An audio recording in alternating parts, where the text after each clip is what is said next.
Hello, everyone. Hi. Hi. Hi. Okay. I'm just making sure we up. Okay. Because we about to make some money in our business by making ourselves more efficient. And I know that's a great thing.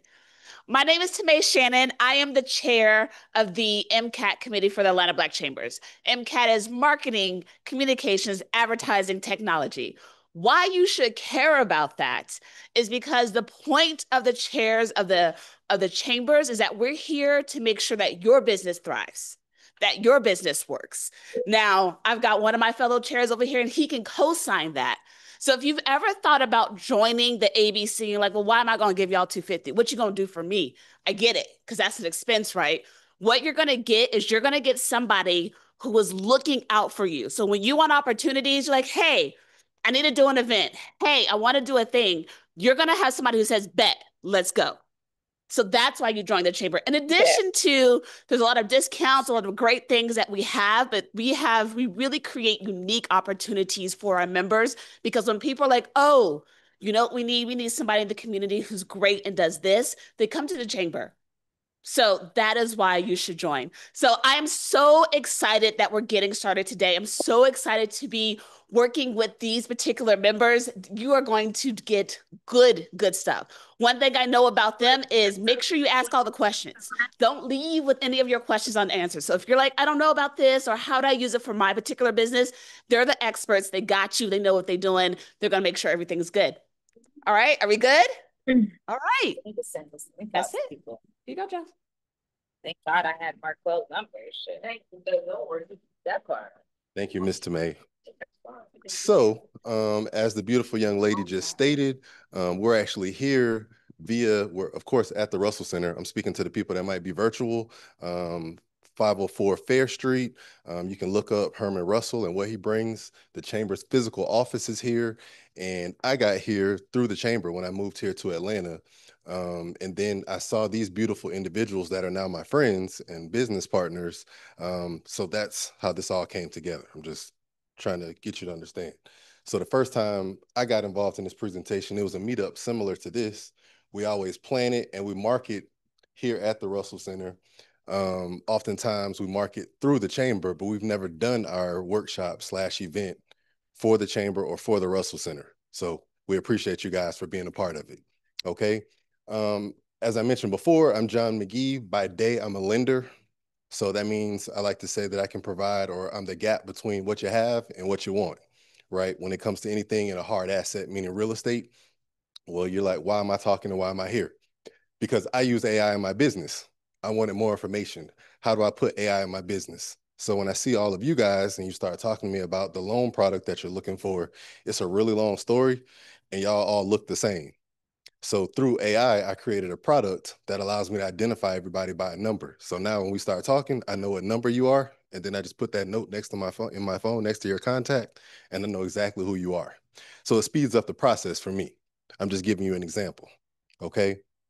So that's sort of what this presentation will be about. How can you apply AI into your business? How can you save time? How can it give you some more employees, right? Things of that nature. Um, so I'm gonna bring a young man up next. He hails pretty tall guy, right? Hails 7'4" from the great city of Philadelphia.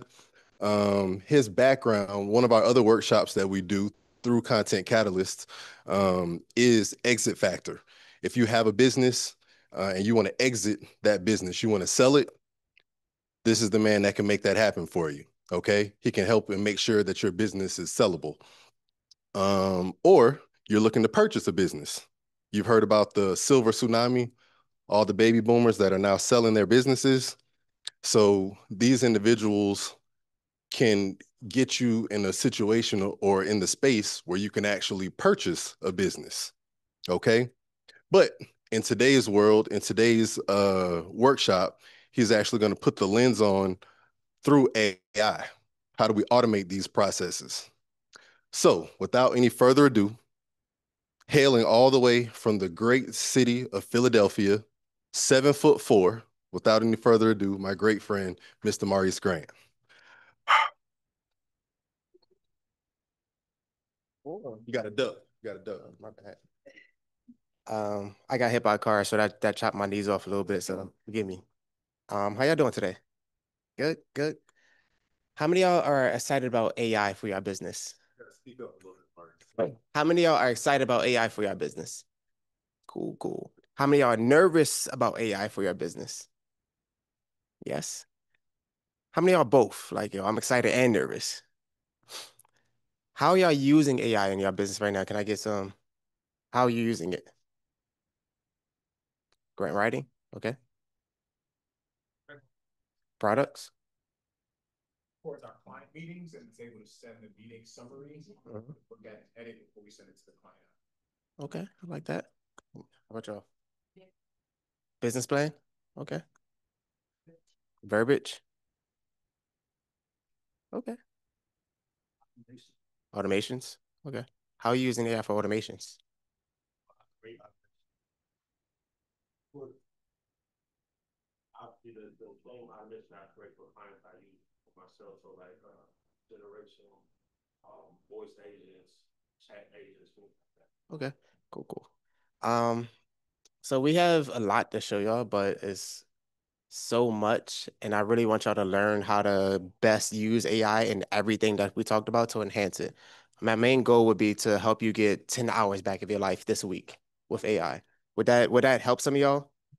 10 hours? Just maybe 8? No? 7?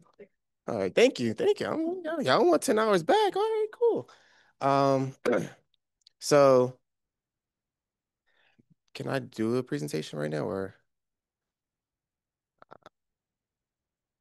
I'll show you a little bit later then. So one of the things that I can do, actually, can I get a volunteer up? Anybody who got a business? That's volunteer. Get out leave cash in your pocket. All you want to do is talk. Say that. Do you have a website? Yes. Yes? Okay, cool. So right now, when someone calls you, who answers the phone? Me? You? Mhm. How many calls do you miss if you're busy with a client at the current time? I missed a few. I have to call them back. Okay.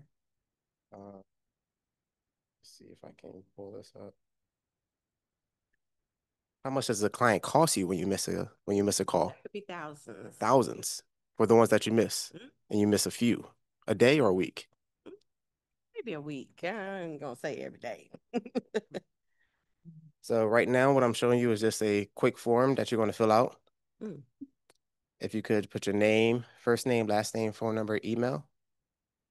And then that form is going to be a demo for your business based on what's on your website of a AI representative that will answer calls on your behalf. So every time that someone calls you, you're no longer missing a call because your agent will be answering it. If you're in a meeting, your agent's still going to answer it. If it's something that has to get escalated, then they will come to you. It's like, hey, we got a emergency here. Can you reach out or not? This is to help you save time. So I'm like, say if what industry you in? Public health? Okay. And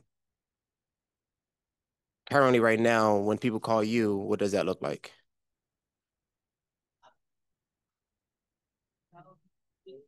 Okay. Teams and then voicemail? Voicemail? So they don't get to talk to nobody. That's a good thing? Ooh. So one thing I know, like when I go shopping or if I'm looking up something, I usually go to Google first and then I'll just go down the list and it's like, okay, let me pick up this website. I'm sorry. Let me go to this company right here. And then I click on them. If I call them and they don't answer, what do y'all think I'm gonna do next? Go to the next one, right? So like if I gotta get my hair done. I'm looking for a hairstylist. I'm going down the list, call them, they didn't answer. I'm gonna go to the next one. So that lady or man who's about to do my hair just missed out on $150 because they didn't answer the phone. Same with the next one, the next one, the next one. So when I say like you got it all done? Oh yeah. Email. This one. Oh, okay. I forgot that. I got you. Sign. Right, that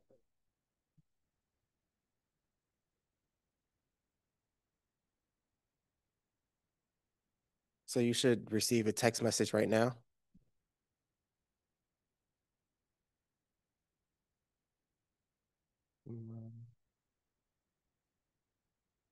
AI reps.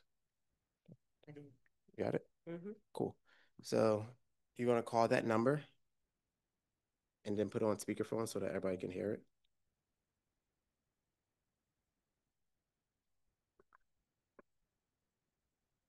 So wait. Y'all can hear this or no? Real Life Real Estate Enterprises. This is your virtual assistant. How can I help you today? I'd like to talk to a representative. Sure, I can help with that. Could you share a bit more about what you need assistance with? That way, I can make sure to connect you to the right person. Looking for a house. Got it.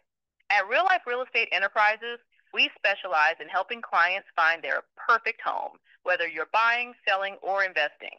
I can take down some details about what you're looking for, like location, budget, or specific features, and pass it along to a representative who can assist you further. Would you like to share a bit more about what you're looking for? Good. So that was initially just off our website by itself. That agent right there, we can feed it more information about your times, your hours operation, the areas that you serve, the things that you're looking for, but that was simply your website. That's how quick and easy it was to get an agent to answer her phone for her business for the rest of the forever. So now instead of you missing a client that'll probably be like $7,000, you got an agent that's working on your behalf. Is that not beneficial? This is what I mean about getting your time back. 10 hours a week from phone calls will add up. 7,000, 8,000, 9,000 as a realtor, those calls are important. So if you're missing out from somebody calling you like, hey, I'm looking at my house, and they go to the next agent, you can't have that. So that's what I mean. Like my goal here today is to really show y'all how these things are possible, how to receive time back in your organization. Whoa. And I feel like we have a presentation. We're going to go deeper into all of the tools that we use later on. Right now, I think we are bringing up Marquell, right? 1 second, I'm trying to.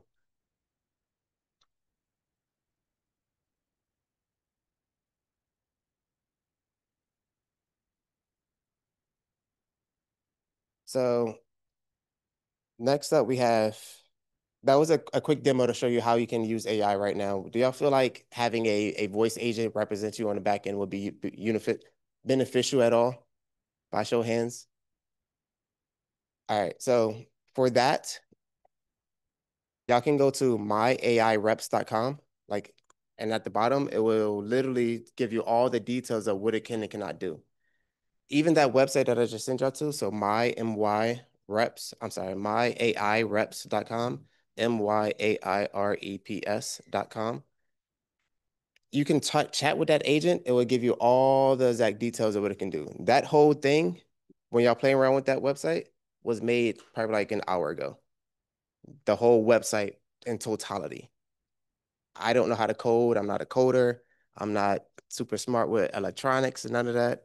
I just understand how to talk to AI, how to communicate with it. And when we went to this website, it basically made the whole thing for me. I just gave it, it's like, hey, here's the design, here's the words, here's the use case, here's all the things that I want to do. And our next speaker is going to be coming up to really show y'all how to reclaim your time and why it's so important for you to reclaim your time. Like do I believe that time is our most valuable asset, or money is? Time. So that's the most important thing that we all have. Y'all want to reclaim your time, right? So we have my lovely friend, my mentor now, my colleague, Marquell Russell, is going to really teach y'all how to regain the maximum amount of time back in your life. Let's do it. Let's go. Let's do it. Y'all can clap. All right, we ready? How y'all feeling? So while they getting everything set up, let's go around real quick. Just what type of business do you have? Real estate? Real estate? Automations. Build AI agents and automations. AI agents and automations. Art and wellness. Nice. Media. Media. What about you? Social media. Social media. And like social media management. Okay. AI automations. Okay, cool. Your business partners. Okay, cool. Real estate. What's event analytics. Nice. Fitness coach. Cool. Marketing. Like what? Like an agency or social media marketing. Nice. Real estate development. Game development. Game development. Nice. Consulting. Okay, good stuff. Good stuff. Good stuff. All right, cool. What about you? Non-emergency medicine. Cool. A lot of cool businesses in here. All right, cool. So let's get right into it. So I don't got a lot of time. So I got, I think 30 minutes or so. Y'all keep me true to time. But I'm gonna cover some that would normally take, that could possibly take 2 days to get into. So I'm gonna go through it efficiently. And then y'all don't gotta worry about trying to keep up with all the slides. I'm gonna give y'all the slides so you can dig into and share with your team or whatever. And then some other resources to actually implement what we about to cover. Is that okay with y'all? Yep. All right, perfect. So let's get to it. So what I'm about to share with y'all is the 4-hour workday, how to escape the daily grind, scale strategically, and join the time rich. So I read this was a stat. This was done by Deloitte. So it basically says over 77% of professionals have experienced burnout, and most of them didn't even realize it until it was too late. Anybody know anybody that has ever experienced burnout on their entrepreneur journey? Perfect. Anybody in here ever experienced burnout on your entrepreneur journey? Cool. And the interesting thing is that most of them didn't even realize it until it was too late. So some of the hands that didn't go up, you might have experienced burnout or maybe burnt out right now and not even realize it, because entrepreneurial hustle culture has taught us to actually normalize burnout. Does that make sense? So we kind of numb out to it. How many of y'all can relate? Oh, know somebody, right? I know I can. So this was a study done by the Wall Street Journal. So the Wall Street Journal did a study, and they found that 1,900 CEOs left their jobs last year, and 19 died in the office. And then it went on to say that's that burnout strategy thing again. And then if you go down a little bit, it says CEOs whose companies suffered significant downturns tended to live about 2 years less than their counterparts. So they're like dying to build a business. Does that make sense? I know ain't nobody signed up for this entrepreneurship thing to die early, did you? Right? So, and then it says why. It says the usual suspects: long hours, stress, lack of sleep, lack of exercise, poor eating habits that typically result. Y'all know what I'm talking about? We entrepreneurs, right? So we get this is our conversation. And the interesting thing is hustle culture actually teaches us that this is okay. And then it tells us that if we continue to do this over and over and over again, at some point you'll get to a point where now you can start taking days off. Anybody heard that before? How many of y'all know that's a lie? Because what happens is you train your nervous system to work with this level of intensity, and now you create an addiction where even when you take days off, you can't take days off because your nervous system feel like you're dying because you're not doing anything. Does that make sense? So this was, and I can relate. So this was me, probably about 5 years ago. Y'all said I was about 50 pounds heavier because I was in front of the laptop, grinding it out, not eating right, just locked in, grinding, praying that at some point I'll get to a point where I can actually take off. Does that make sense? So I was winning on paper, but losing in real life. Does that make sense? So burnout doesn't just look like being overwhelmed. It looks like checking your phone the moment you wake up. Right? Anybody can relate? Like, you ain't even got your eyes open yet. And like, first thing you're like, what's going on social media? It looks like feeling guilty on your day off. So we work with a lot of business owners. And one of the things we track with business owners, we track revenue and profit and cash flow and all that fun stuff, right? But one of the things we track is days off. Like that, we believe that amount of hours worked is a vanity metric. So how many actual days did you take off? So when I'm talking to entrepreneurs, and I'm like, hey, how many days did you take off? Guess what they say? Well, typically, they say, what do you mean days off? So one of the concepts we have is called free days. And they'll say, what do you mean a free day? And I was like, this is a day where you don't work. And they'll say, well, what do I do when I'm not working? These are real conversations. And they're like, what do you mean when I don't work? And I'm like, This is the day where you don't do anything. You can't read a business book. You can't listen to a business podcast. You can't go to a business conference. You can't do anything. You can't check email. You can't do anything business related. And they're like, well, what am I supposed to do? And I'm like, well, anything else you like to do, that's not work. And guess what they say? They're like, I like to work. And I'm like, what else do you like to do? It's like, I don't know. Well, I'm like, these free days are a good opportunity to get to know yourself a little bit better. Does that make sense? It's a real life addiction. Are y'all following me? Is this making sense? Some of y'all laughing because y'all know exactly what I'm talking about. Burnout also looks like grinding 10 plus hours a day, but feeling like you're still behind. You grinding, you putting all the work in, but still literally feel like you're behind. So how many people have either said or heard people say, it's just not enough time in the day? How is it not enough time in the day if you work in 16 of them, right?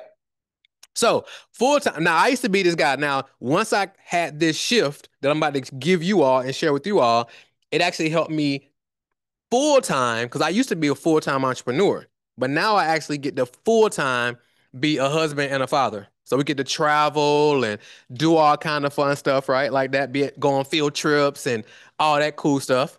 And part-time, I'm an investor and CEO of a company called Strategic Scale Institute. We help businesses create automated marketing systems and companies that actually run without them. And we've helped our clients do over $1 billion in revenue. So, and we grew our company from 0 to Inc. 5,000 fastest growing company. And we put together this page called the Wall of Proof. Because I know sometimes people just say all different types of stuff and they're like, well, yeah, I heard you said you got all these success stories. So we put together a page called the Wall of Proof so we can actually show, because men lie, women lie, but numbers don't, right? People say all different type of stuff, especially in the social media. You can be anybody you want to be, but I like to see receipts. How many of y'all like, where the receipts at? So I want that. So that's the page we put together for actual receipts, right? So what I'm about to share with you is actually not theory. So none of this is rocket science. I want to give y'all something that you can actually take and implement before you even leave today. Is that okay with y'all? And let me show y'all how I know anybody in here can do this if you decide to. Because this was me a few years ago. So one of my first businesses was in the pharmaceutical industry. All right. Yeah, for sure. Definitely the illegal kind. Fascinating enough, a lot of it is legal now, right? So I'm like, that's very interesting. I'm like, okay, that was interesting. I was just ahead of my time, I guess. All right. So in this industry, this is the type of headshots you get. So I was in that world and then stumbled across legitimate business ownership because this was entrepreneurship. I just didn't know. I didn't have a word for it. Does that make sense? Anybody grew up like as an entrepreneur, you like selling candy at the store, at the school, or taking out trash in the neighborhood? Like this was all entrepreneurship, but we just ain't have a word for it. Does that make sense? So, and that led me into doing club promotion. I literally used to run around these. I used to re-up around the corner. So like the crazy thing is like, I'm like, we're on Fast Street. I'm like, this is crazy. Like I used to run around through here. Full circle moment. And I used to host at a club. One of the clubs I used to host at is like right down the street off Northside Drive. And then stumbled across this legitimate entrepreneurship thing. I got bumped into network marketing first. Y'all familiar with network marketing? But it's all you gotta do is get to it, and they'll get to it, and they'll get to it, and they'll get to it, and they'll get to it. And before you know it, you'll be making all this money. Y'all heard that? Been to those type of meetings? Cool. So this stuff is simple. It's not easy, right? It's simple. It's what? Not easy. Does that make sense? Simple. Sometimes simple is hard. How many of y'all know that? Like a lot of times the simple stuff is like, all right, walk 20 minutes a day. That's simple, but it's not, but it can be hard, right? If you want to lose some weight, eat a little bit less. Simple, but it can be what? Hard. Y'all follow me? So let's walk through it. Here's a simple system I use to run a multi-million-dollar company in 4 hours per day. I'm gonna walk you through this step by step. So how many of y'all knew that lions actually sleep 20 hours a day?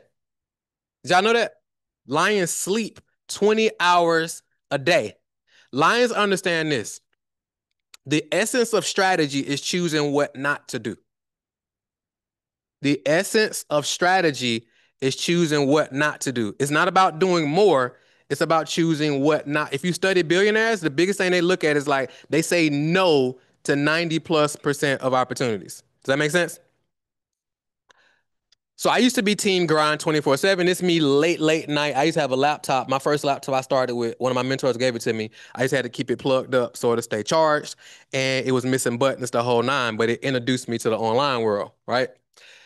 And then I realized three things that led to over $20 million in actual revenue. Not sales, but like actual collected revenue. Does that make sense? So here's the three things. How many of y'all want to know the three things? Yes? Cool. The first thing is to multiply, you have to simplify. To multiply, you have to simplify. So a lot of times when I talk to business owners and they want to get to 1 million or 2 million or 3 million or 5 million or 10 million, a lot of times when I look at their business, it's way too complex. They're doing all these different things. Even as we're introduced to AI and what we're going to be talking about today, the biggest thing to take away is how Maurice and the team is going to simplify AI. Because like this AI thing is taking on a whole life of its own, right? And there's so many different tools, there's so many different options, it can get overwhelming. Would y'all agree? And then you're a fitness coach. You're doing different things. You're not an AI specialist. So you're like, how do I integrate this into my business without being an AI specialist so this can actually benefit my business? Does that make sense? So the first thing we got to do is we have to simplify. Number two, it's not about working harder. It's about becoming more strategic. Like the lion. It's not about working harder. It's not about doing more. It's about being more strategic. So it's not about working smarter. Y'all ever heard people say, work smarter, not harder? It's actually not about that either. Right? It's not about working smarter, not harder. It's about building a machine that works smarter. Does that make sense? So the demo that Maurice just did, that's the power of building a machine that works harder. Does it make sense? Maurice went like, okay, how can we work smarter to handle this bottleneck in the business? It's like, how do we build a machine that's going to work 24/7, 365 while you're on vacation, while you hanging out with the kids or whatever the case may be? Does this make sense, y'all? All right, cool. So just like your body is a machine made up of multiple systems, your body is made up of the circulatory system, the nervous system, skeletal system, respiratory system, digestive system, muscular system. Your business is also made up. It's a machine that's made up of all these different systems: your marketing system, your sales system, your fulfillment system, your finance system, your operation system. Y'all follow me? So anytime you have a breaking point in your business, it's a systems failure. We together?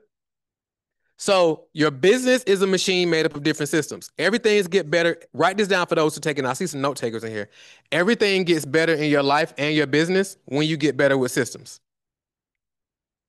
Everything gets better in your life and your business when you get better with what? Systems. So if you was to look at your business right now, if you was to audit your business, what would you say the number one system that could use the most work in your business over the next 90 days?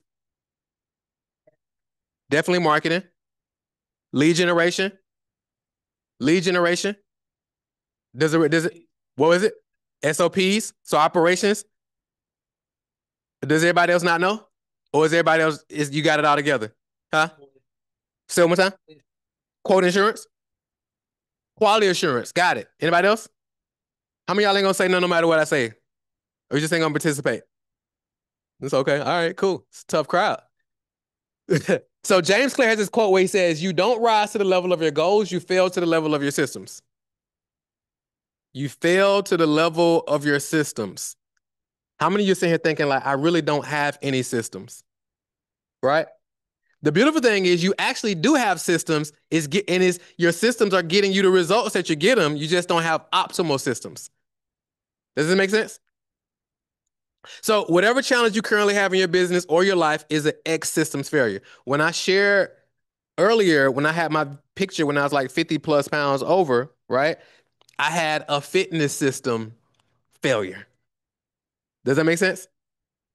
Y'all with me? Good. And you're working harder than you have to overcompensate for a system failure. So typically when you're in your body, if let's say you got a system that in your body that's not performing the way it should be performing, other parts of your other systems in your body actually have to overcompensate to make up for that system that's not working optimally. Does that make sense? It's the same thing in your business. The third thing I discovered is that complexity is the enemy of progress. Complexity is the enemy of progress. Anybody can make something complex, but it takes real genius to make something simple. Does that make sense? So more organizations, this is David Packard, the co-founder of Hewlett Packard. He said more organizations die of indigestion than starvation. More organizations die from indigestion than starvation. Means just doing too much. How many of y'all just know you doing too much? If you just look at your business and be like, you just doing too much. Sometimes people be like, man, I don't got enough hours in the day to work. I need to work more hours. It's like, no, you just doing too much. You can actually take off. Does that make sense? Sometimes when I tell people you can actually grow your business to millions in 4 hours a day, people get anxiety about the idea of, now what am I going to do? If I'm done by 12 p.m. every day, what am I going to do now with the rest of my life? I'm like, don't you got kids and a wife and other stuff? Like, what do you mean? Right? You live in Atlanta. It's like, it's always something to do in Atlanta. Right? It's always something. Every night. It's something to do every day. Then they got day parties. It's always something to do. Right? So this is from this book called The Powerful Engagement. It says, because energy capacity diminishes both with overuse and with underuse, we must balance energy expenditure with intermittent energy renewal. So I'm gonna simplify that. How many of you know that when you're in the gym, let's use a gym analogy for a second, right? When you're in the gym working out, your muscles actually don't build. You actually don't get stronger when you're in the gym working out. You actually get stronger when you what? When you're resting, when you're sleeping. Then your body can actually grow and perform like it's supposed to do. It's the same thing. Your business can't grow unless you what? Unless you rest. Doesn't that sound counterintuitive though? Especially with hustle culture or hustle, you're like, how does a business grow when I'm resting? So lions operate in short, powerful bursts, just 4 hours a day of focused, high impact activity. So Cal Newport has this concept called deep work. I call it strategic output. I'm gonna walk you through this whole process. So lions, they just do a handful of things. They hunt, they eat, they defend their territory. They hunt, they eat, and they defend their territory. Right? We together so far? They're not chasing every rabbit. They're not like, man, if I work more, I'm gonna leave. If I don't work more, I'm gonna leave food on the table. Entrepreneurs, we be like, we don't want to leave what on the table? We don't want to leave money on the table. Well, if I'm resting, I'm gonna leave money on the table. Lions don't think like that. They're not on all day. They don't just eat anything. They're not posting and praying, hoping someone notices. Right? Lions just move different. They're strategic. They don't need to because they're the king for a reason. Right? So in your industry and what you do, are you the king or queen of what you do? Yes? No? Huh? Y'all quiet. Man. Yeah, no way. You know what? Okay. Okay, good. So it says, but Marquell, so I know some people are here thinking, Marquell, I'm not at the point yet where I can do that. I gotta grind and then get to a point where I can rest. How many of y'all have heard that before? How many of you think that? It's not true. Like, think about it. Anything that grinds isn't good.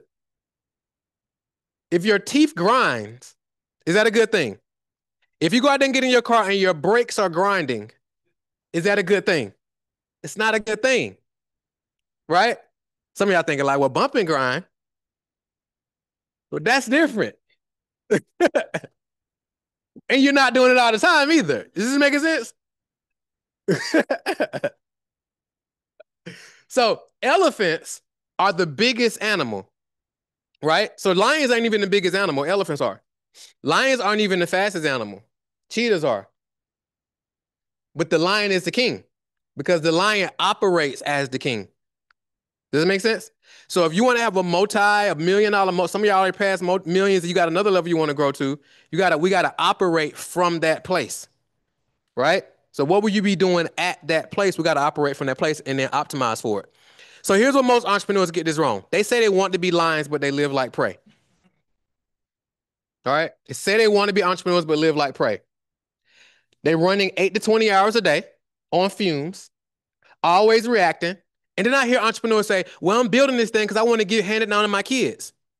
It's like, your kids don't want that business. They see how stressed out you are. with this business. They just want to get a job. Don't even want to do a business. It don't look as glamorous as you make it seem. It don't look as glamorous as it looks on social media. Always reacting, rarely recovering, and mistaking movement for progress. This is where entrepreneurs get this wrong. But lions know better. Real power isn't in the hustle, it's in the strategy. And strategy is about what? We talked about this earlier. Strategy is about what? Knowing what not to do. Strategy is about knowing what not to do. We together so far? All right, good. We need to get some shots going around. Bring the shots in, John. All right. Entrepreneurs, to do this, we got to focus on relentless rest. Relentless what? Focus execution. Focus what? Energy conservation. Energy what? Ruthless priority. Ruthless what? Priority. And ownership of your environment. Ownership of your environment. So here's a multi-million-dollar mindset shift. Anybody familiar with like hedge funds? Like billionaire hedge, like they just operate and think differently. So here's an example. So you want to operate like a hedge fund manager, not a hustler. Let's walk through it. So a hustler measures success by activity and adrenaline. Always chasing, operates in reactive mode. That's how hustlers think. Correct? How do I know? Because I'm a recovering hustler. Does that make sense? Like, y'all follow me? So my tendency tries to pull me back into, but then I had to realign, recenter myself. Does that make sense? Hedge fund managers, they measure success by returns on time, returns on money, and returns on energy. Always observing, and they operate in strategic cycles. Y'all with me? We together so far? Y'all see the shift? So as a hedge fund manager, you don't just ask, how busy was I? You ask, what assets perform best? What assets in your business perform best? What initiatives return high leverage? What's underperforming that needs divestment? What's underperforming that needs divestment? What's underperforming? Y'all follow me? Marketing campaigns. This could be team members. This can be SOPs, whatever that looks like. What's underperforming? A standard operating procedure. So when y'all came in and the lady welcomed you at the front and she had you do a certain thing to sign in, all those things, and you came out here, that was an SOP. So like when she gets off and somebody else comes takes her spot, the same thing gonna happen. Because it's a standard operating procedure. Does that make sense? When you go to Chick-fil-A, they're like, my pleasure. And procedures. That's why 15-year-olds can run the whole multi-billion-dollar operation because of the standard operating procedures. So as a hedge fund manager, you allocate capital and time like capital. So you know that time is your most valuable asset, right? Y'all ever heard people say time is money? How many of y'all know that ain't true? Money is infinitely more valuable than time. Oh, I apologize. Time is infinitely more valuable than money. Does that make sense? How many of y'all believe that? How many of y'all don't believe that? Good. How many of y'all ever ran out of money before? Anybody ever ran out of time? Ain't nobody ever ran out of time because y'all here. So time equals investment units. So look at time as an investment unit every day, right? So you don't do more content just to be active. You allocate X hours per week to produce evergreen media assets that generate compounding attention and deal flow. How many of y'all create content for your business? How many of you know you should be creating content for your business, but you're not? What if you looked at creating content like this? What if you looked at creating a piece of content as an asset that generates compounding attention and deal flow for your business? So every little piece of content you create is an asset. Would that change how you look at content? And then I know Maurice and the team are going to show you some simple ways to leverage AI to create this content for you. So here's an example of my calendar, because every single week I'm optimizing for 4 hours a day. Y'all with me? So this is what that'll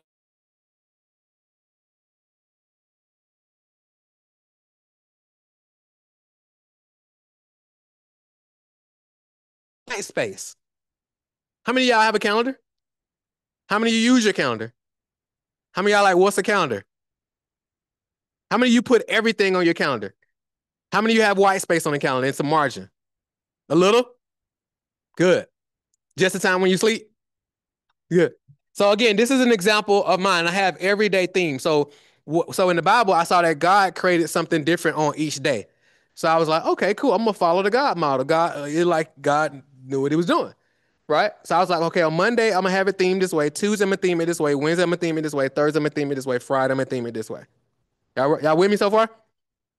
So here's what those 4 hours of strategic, and then I'm done. And you can model this to become the king of your category. So 1 hour is building a revenue generating asset.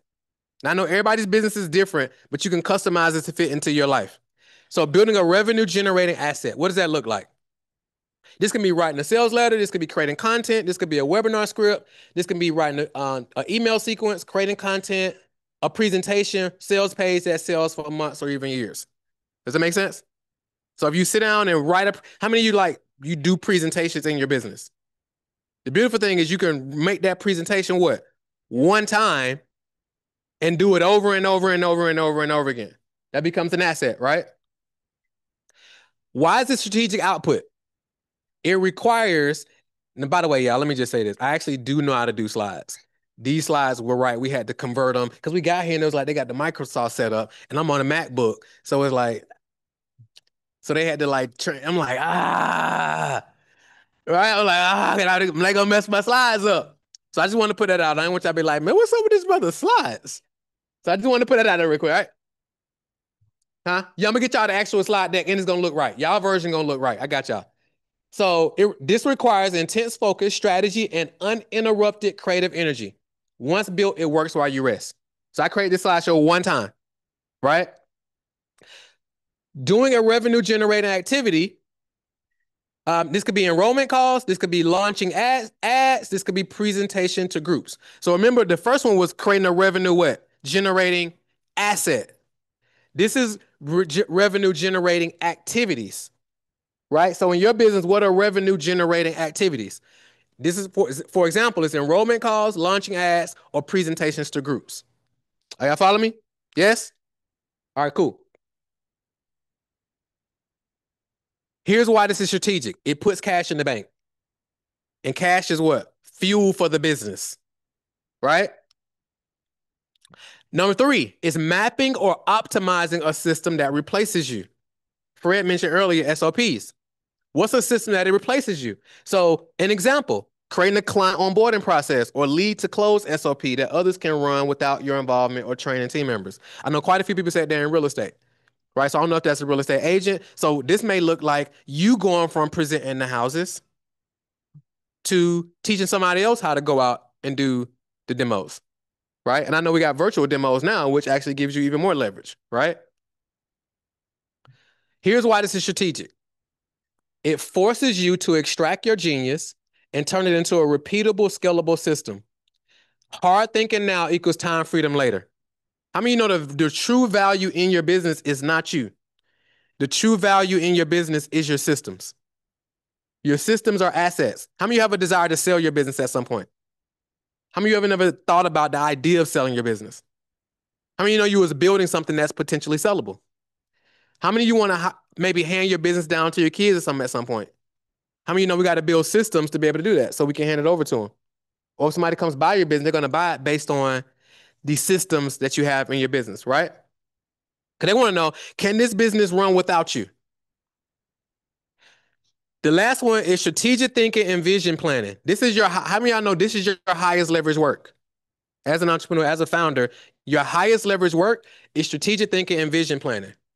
Now, you ain't strategic thinking and vision planning all day, but this is a segment. So this could look like a quarterly planning session where you assess revenue sources, eliminate low ROI activities, and align the team to a clear 90-day mission. This is an example. Why strategic? You're not reacting, you're designing. Most entrepreneurs avoid this because it requires slowing down and thinking, not just doing. And a lot of times as entrepreneurs, we're addicted to what? Doing. We're like, man, this ain't making no money. It actually is, right? So believe it or not, strategic thinking is harder work than doing. How many of y'all know that? Just like resting is hard work. How many of y'all know rest is work? Because you got to work to rest, right? And they're like, I thought we was coming to an entrepreneurship event and these brothers talking about resting. Like, this don't make sense, right? So when you do work, you want to work to create systems, not work to make money. So we start businesses to create freedom, not to work.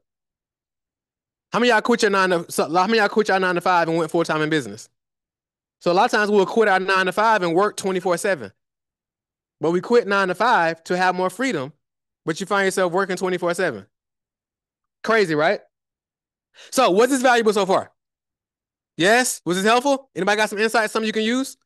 All right, cool. So I know there's a lot. Some of y'all probably feel like this right now. Some of y'all ain't said no. Y'all like, what just happened? All right, some of y'all like, okay, what just happened? So I come bearing gifts. So I'm gonna give y'all these slides and a lot of other cool stuff. All this is free, just for being here. So give yourselves a hand for being here. Cool. So here's what you get. It's called the Scale Rated Business Building Bundle. It's 100% free. Number one, I'm gonna give you the slides to this training. Number two, I'm gonna give you an assessment. It's called the Scale Rated Assessment. It's gonna show you how scalable your business is and give you a plan to actually fix it. It's free. And I'm gonna give you the roadmap to 100,000 a year or 100,000 a month with your knowledge and expertise. It's gonna walk you through the whole process. 7 habits of highly productive millionaire CEOs and founders. I did this at a private event. I'm gonna give you that. And the Pay That Playbook. How many of you want more leads for your business? Because a lot of business owners underestimate how many leads they need to hit their goals, right? So I'm gonna give you the Pay That Playbook that shows you how to get unlimited leads for your business. And how many of y'all want to enroll more clients with these leads? You want to close more deals? Yes? So I'm gonna give you the Enroll More Clients guide. It's 100% free as well. Take out your phone really quickly. Really quick, and just text Time Rich, all one word, to 912-741-3917. So 912-741-3917, and just text the word Time Rich. And then sometimes technology fails us. So I created a domain you can go to as well. It's just scalethesmartway.com/Time Rich. Well, I ain't created, but y'all know what I mean. Yeah, it was correct. It was created for y'all. So scalethesmartway.com/Time Rich, or you can text Time Rich. And then lastly, for a bonus gift, how many of y'all on Instagram? On Instagram or social media at all? Some of y'all tough. How many of y'all not go? How many of y'all not on social media? How many of y'all know what social media is? All right, good. So my Instagram is just my name, Marquell Russell, MarquellRussell. Connect with me on Instagram. Send me a direct message. Let me know you was here at this event, and I got another bonus gift for you, just for reaching out to me, us connecting on Instagram. Is that cool? Yes. I'll give yourselves a hand, please. Give yourselves a hand. Yeah, it was weak for me, but give yourselves a hand. Jeez, I'm gonna try to make up with my brother John. It's a tough crowd, brother. Man, I like it. Powerful crowd. So just real quick, he is married. So I saw some of y'all taking the phone number down. He's married. Everybody relax. Okay, just joking. So how do y'all feel about that? Good info? Okay. One of the things that I hate is to come to a workshop, go to a conference, that type of thing. They just data dump on you and then leave you hanging. Or y'all have been scrolling on YouTube, Instagram, you see the headlines and it just leaves you with the, what do I do next? So we've solved that problem for you. That's why I started there. So this next segment, we're gonna actually go to the how-to, the information that you've been getting. How do you functionally execute on that information, right? So with no further ado, I have the featured artist, the brainchild of this actual event, hailing from Decatur, where it's greater, standing 8'9", okay, no kids, no husband, just a great individual standing on her own too. Without any further ado, y'all gotta stand up for me, make some noise. Let's stretch our legs real quick. Even if you're at home or in the office, feel free to stand up, stretch your legs. Miss Shayla Bowen. Thank you so much. Thank you guys for coming out. This is full circle because Content Catalyst actually started here as a meetup group. How many of you guys are a part of the Russell Center? Okay, how many of you have just came to the Russell Center to an event and just learned quite a bit of information? Okay, so this is a basis, and we all were taking a class called thank you. We were all taking a class called Entrepreneur to CEO. Does anybody know the path to go from an entrepreneur to a CEO? Yeah, I didn't either. That's why I came here. I got to the class, and the main thing that I was told is that, hey, you have to duplicate yourself. You have to hire employees. But in order to do that, you have to understand your business. You have to understand your brand. Where are you going? What's your brand culture? It was just all this overwhelming information. And everyone in the class kept getting stuck on step 2, but there was 6 steps to the process of becoming a CEO, especially if you want to go global with your business. So with that being said, I started using AI to help me move faster in my business. And AI became my way of taking back my time so I could spend more time with developing relationships with my customers. And so that's how Content Catalyst came about. It just started with me showing how to use AI. And then slowly we started growing this amazing community of other business owners who use AI in their business. They want to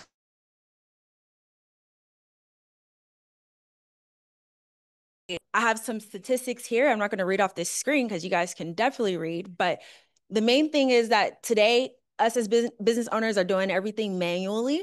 And this amazing technology allowed for us to take some of that time back and give it to AI. So if you raise your hand if you do anything manual, the same process over and over again, but it works for your business. Yeah, that's a lot of us. And let me know, does that process require a computer?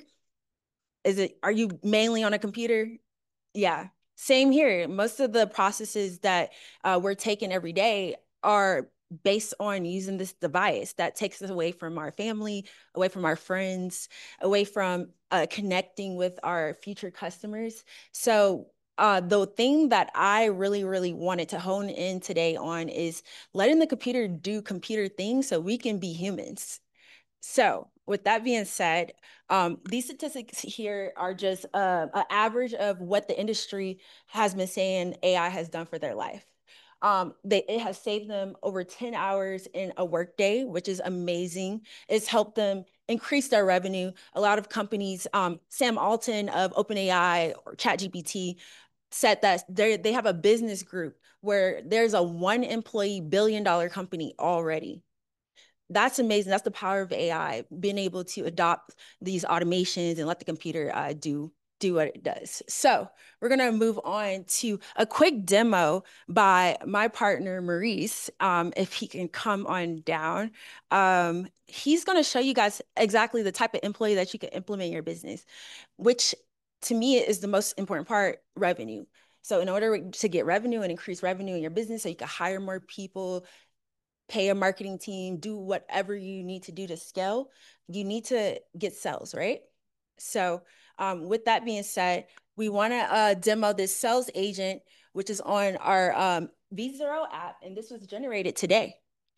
So Maurice, can you tell everyone about how the sales coach works for a business owner? Yeah, how many of y'all have to do any type of sales conversations? Like you got to talk to a client so they can pay you money. So do y'all role play? Like you practice what you talk, or you get objections? No, do you get objections from the prospect? Yes. Yes. They tell you to come, give them a proposal. You tell them you don't really want to. Or they got to think about it. I got to talk to my wife, all these type of things. So what this is right now is like, I literally made this from the last time I was up here to right now, like just now. So can we?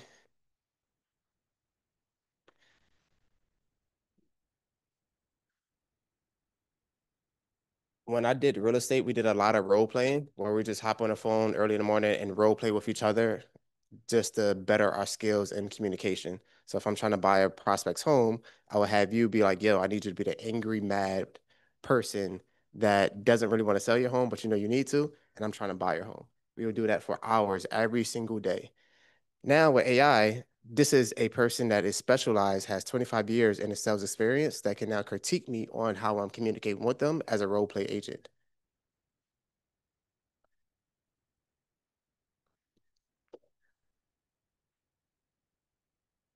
What y'all sound on there?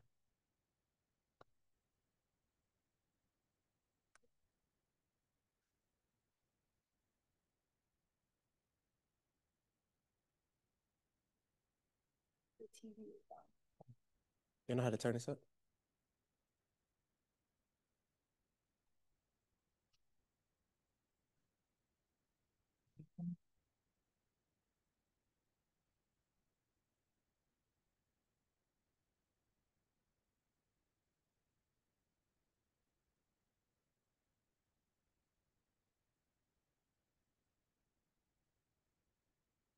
Do.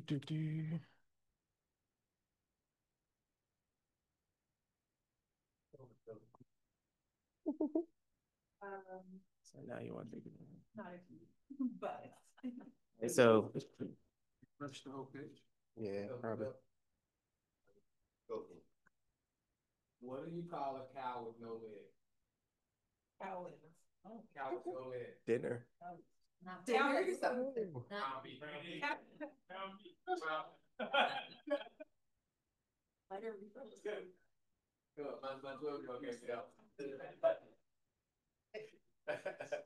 All right, so I am a real estate agent, and I need you to help me practice my sales skills. Can you do that? Absolutely. I'd be happy to help you practice and improve your.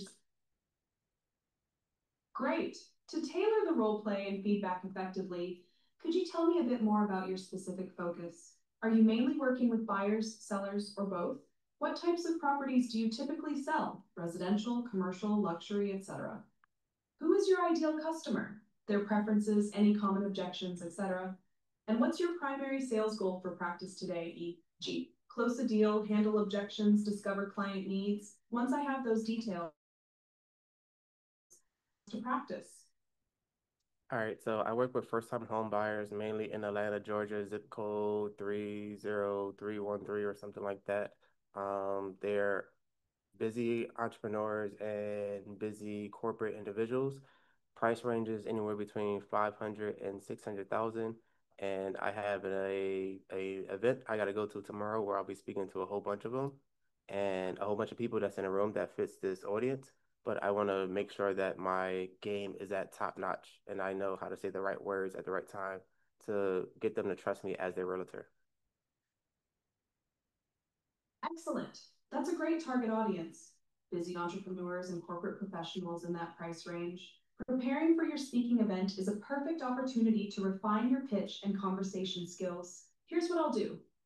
I'll create a realistic role play scenario where I act as a potential client from your target audience and you practice engaging with me. We can focus on building rapport, discovering needs, handling objections, and guiding me toward choosing you as my realtor. Sound good? If yes, I'll kick off the scenario now. Would you like to start with a casual intro or jump straight into a discovery conversation? Let's just get started.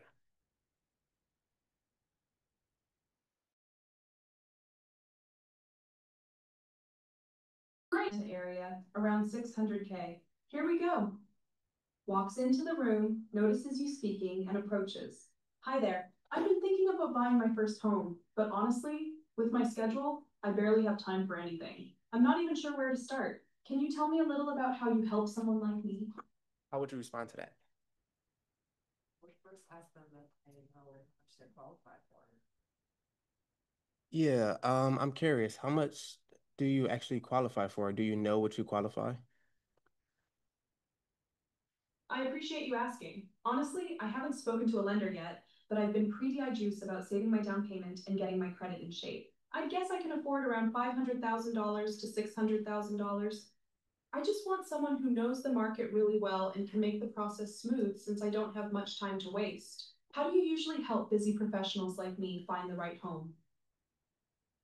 I'm not even sure actually, but give me feedback on my response to what I just gave you. Absolutely. Please go ahead and give me your full response, and I'll give you detailed feedback on what you did well, what can be improved, and a pro move to make it even stronger. So the reason that I wanted to show y'all this real quick, like this website too, was literally made with one prompt. Like all I did was prompted one thing, it's like, hey, I need you to create a landing page for a sales coach. That way I'm gonna give you this link, embedded link, and make it real quick. So I don't even know what, but I wanted to put a visual to it.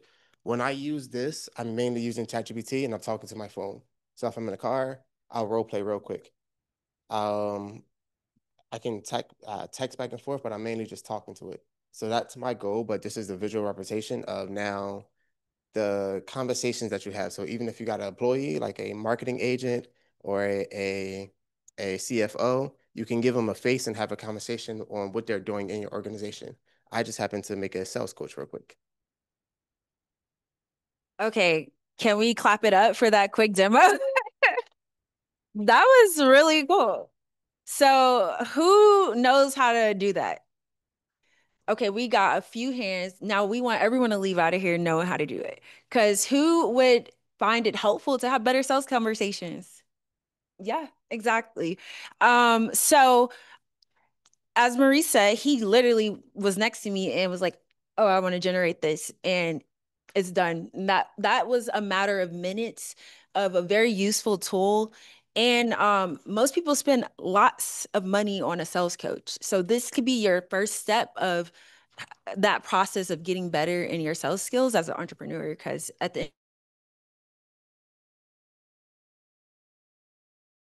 selling your services, selling yourself to your significant other, your children, whatever it is you're doing sell. So this can be a helpful tool for anybody. And I just wanted you guys to see the power of this technology replacing a repetitive process and helping you improve as a person so you can be better and connect with people better. So I'll go ahead and move it towards our next slide. Give it a second. Now, I just want to hear from you guys. What type of employees are you guys hiring today? Anyone hired a VA recently or have VAs in their business?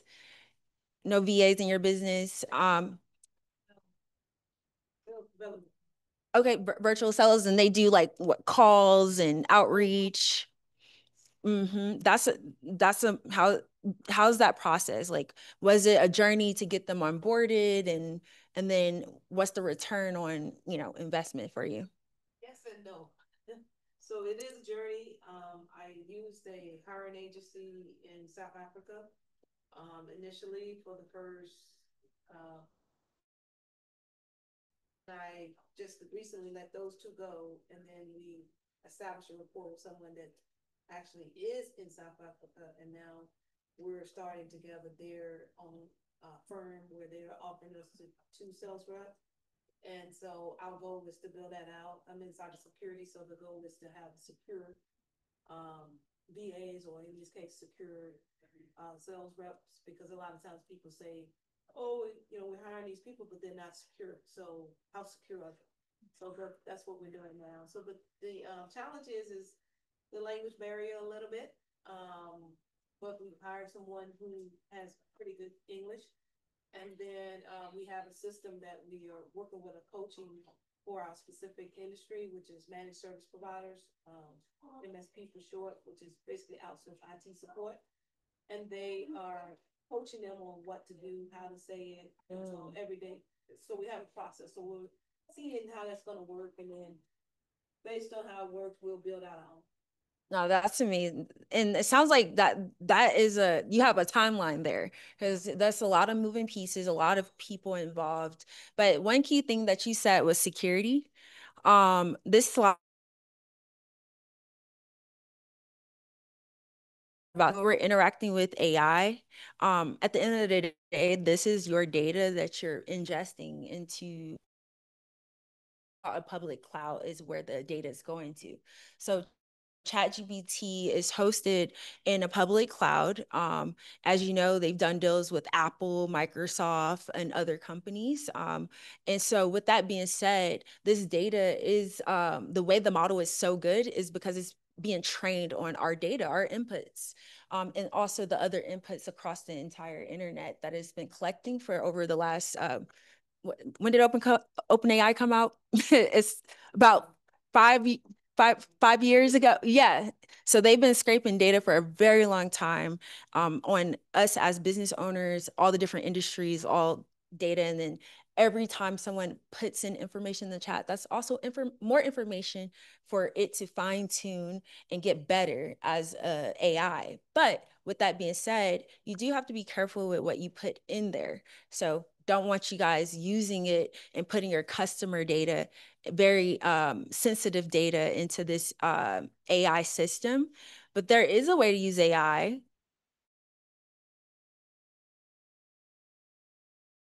So you can build your own AI system. You can actually, in the future, build your own AI. And, she's in cybersecurity. And so she would be a great resource for you guys as a business owner to understand the cybersecurity side of things before you start ingesting your data into this AI platforms. So life before AI is obviously a hot mess. It's manual labor, a waste of time, probably not as much revenue as we want or we can get just sleeping or walking by. And so today is our first step process, just understanding where we are. So today, most of us are before we've implemented AI in our business. It's not, some people are using AI, kind of, they've only stopped at ChatGPT. Raise your hand if you've only used ChatGPT and that's it. Okay, that we have a few hands. Okay. Raise your hand if you have ventured off into a few other AI tools. Okay, so tell me what are you using? You're smart, I already know you, but give us a few. Gemini and Notebook LM. Notebook LM. Okay. You raise your hand. I think yes. You. I use Venice.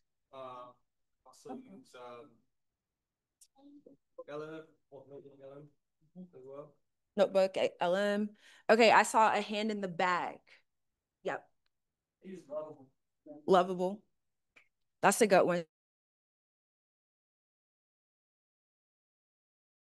List.tech that was spinned up in 5 minutes on Lovable. You raise your hand.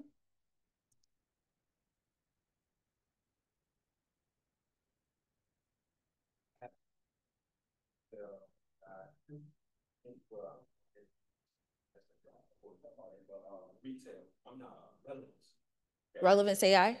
Okay, so y'all heard some, anybody taking notes here? Because there was a few, she's like, yes. So we're about to step up our game on the AI piece. So today we're in the before. We're going to show you some of the AIs you can implement. And then after today, you're going to see how you can kind of fully automate your business with AI. And then we want to invite you to our other events where we show you how to do that safely, securely, and also give you the step-by-step. But because today is just a 2-hour session, we're going to go ahead and just give you some practical tips today on how you can use it for your marketing automation, your content creation process, and your outreach. So who all has to do cold outreach to their customers? Yes. Okay. So that's actually one of the things that I was teaching people, how I automated my email marketing process using AI. It helped me communicate to my target audience, which I didn't grow up with. At the time when I started here at Russell Center, I was building a commercial real estate company, and my target audience was tech companies, and most tech companies are ran by, white male CEOs. And so being that I didn't grow up with those type of people around me, I use AI to coach me on how to communicate with these type of people and how to get them as a client.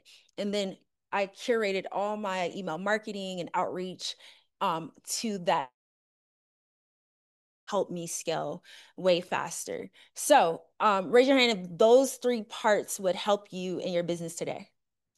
Yes. Amazing. Okay, so I want to introduce our panel. Today, this panel will be moderated by John, who's walking back up. We also will have the amazing Maurice back up on this panel. And then the co-founder of Content Catalyst is Marquell Russell with Technologists of Color. So come on up, guys. Thank you so kindly. Well, as these guys come on down, you already know the brilliant Mrs. Shayla. You know our good friend Maurice. We also have Mark with us, who's not new to us, but he might be new to you. Technologies of Color. You want to share any info about Technologies of Color and what they do? Yeah, sure. So Technologies of Color is an organization based here in Atlanta. What we're here to do is help support people in the technology industry around their career. We hold workforce development. We do events. We did networking. We try and keep you abreast of what's going on in technology. Again, trying to give you some of your time back. So we can condense a couple days, a couple months into a couple hours worth of ingestion of information. Last night, we actually did a talk on the future of workflow automation. And we talked about AI agents and all that. And it's mainly a group dedicated to people who are on the side of actually building the technology. But also we support individuals who are just in the tech ecosystem in general, whether you be a product manager, a project manager, a business analyst. So you're more on the customer side or you're working with people and you're interested in keeping abreast of technology, or you just want to get into the industry and know more about it, then you can check us out. And that's at Techs of Color on all social media. Oh, thank you for that. And their office is right here in the Russell Center. So if you want some more help, they're around the corner. We've kind of talked significantly about automation, automating processes and that type of thing. But if you guys wouldn't mind giving us a little bit of insight when it comes to optimizing operations, what in the form of AI, of course. So what I did not tell you guys is that after starting this event, I got recruited back into corporate at a company called Workday Technology, or also Soft Choice, and they run technology for a lot of major companies. So with that being said, operations is always number one for large companies. These companies' revenues start at 50 million, and they're considered small businesses.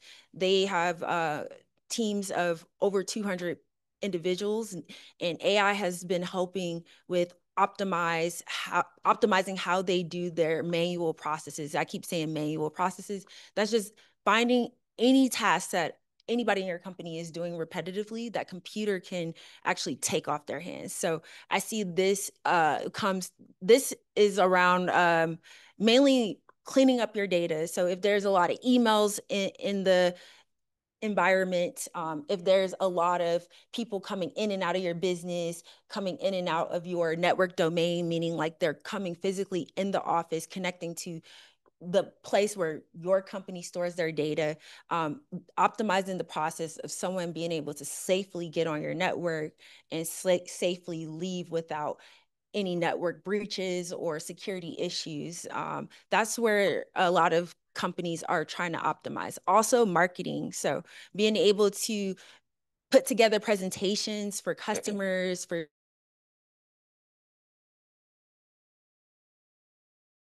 managers are actually using it to cross manage and collaborate together even better. So the other major thing that big companies are doing is they're creating a central database that all employees can connect and understand what their company does without having to ask around.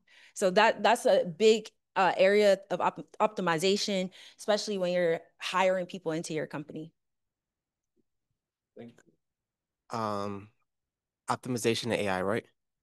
Cool. So I'm real big on marketing. And one of the things I believe, he heard me say this before, but I believe that no thought is original. Like there's no such thing as an original thought. The moment that a thought pops in your head, it pops into 100 other people's head as well. But so there was an interview that Michael Jackson did. He was like, the reason that I built a studio in my basement is because if I did not act on a thought once it popped in my head, Prince would take it and literally go make the song that they both was thinking about.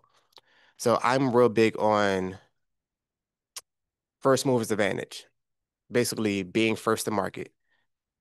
Doing something soon as the thought comes in my head, let me do it. as soon as I possibly can. Speed to market. And optimizing that now looks like kind of what I just showed y'all today. Like that thought came in my head as I walked in here. Okay, how can I get that to market real quick? Of course, we can make it better. Perfect example of this would be like Tesla. Tesla was one of the first to market with electric cars. If y'all ask me, they're the ghettoest cars ever. I own 4 of them. They're ghetto. Compared to other electric cars like the Cadillac Lyriq or the Mercedes-Benz EQS, Tesla is known for electric cars because it was first to market. They dominated the market first, and they maximized the return on investment for them. When you have ideas with how to do things that aren't really done yet and putting it out there to optimize it in a way that you see is better for society overall, the goal is just to put it out there as fast as possible. So I use AI to optimize everything I'm doing, all the thoughts that I have in my head, all the processes and ideas that I have. It's like, okay, before I'll have to only just focus on this and get it done, but like now I can focus on 10 things and actively get all of them done at the same time using AI. Speed to market, whichever one hits the market first and people's like, yo, I love this, then I'll put more energy into that. So that's my process on like optimization and AI, is just using it to really enhance the amount of things that I'm doing at one time. And so I'll be brief on that. So I'm on the product and the tech side, right? So the product being whatever it is that you're actually selling, right? So the first thing is that the tech supports all of that, right? And as we heard earlier, we're supposed to be building systems, right? So if you're doing it by hand, right, I can't optimize you, right? We need to get that into a system in some way, shape, or fashion. And we need to be able to digitize what you're working on. And from that point, we can take that system and we can seek to optimize it, but you're starting wherever you're starting, right? So you start where you are. So the idea is not that you go from 0 to 100, it's that you optimize and make better for your work environment, for your customer, for what you're doing. And part of doing that is accessing all of the wonderful tools that are out here. And when I work with entrepreneurs, I often find that people want to build because they've never heard of it before. And they think, as he said, that they're the only one with that idea. So they need to go off and make it. And if they give me a couple moments, I can Google it. We can get online and get some other things, and I can find 7 of them. Doesn't mean that your product or your idea is invalid. It just means that you can start on the shoulders of some people who've already done some work, right? And you can also pick from things like we don't have to start at the very, very beginning, right? What he was able to do was utilize some tools within a couple of different minutes and then get a product out really quickly. Now, once we hit what the product doesn't do, that might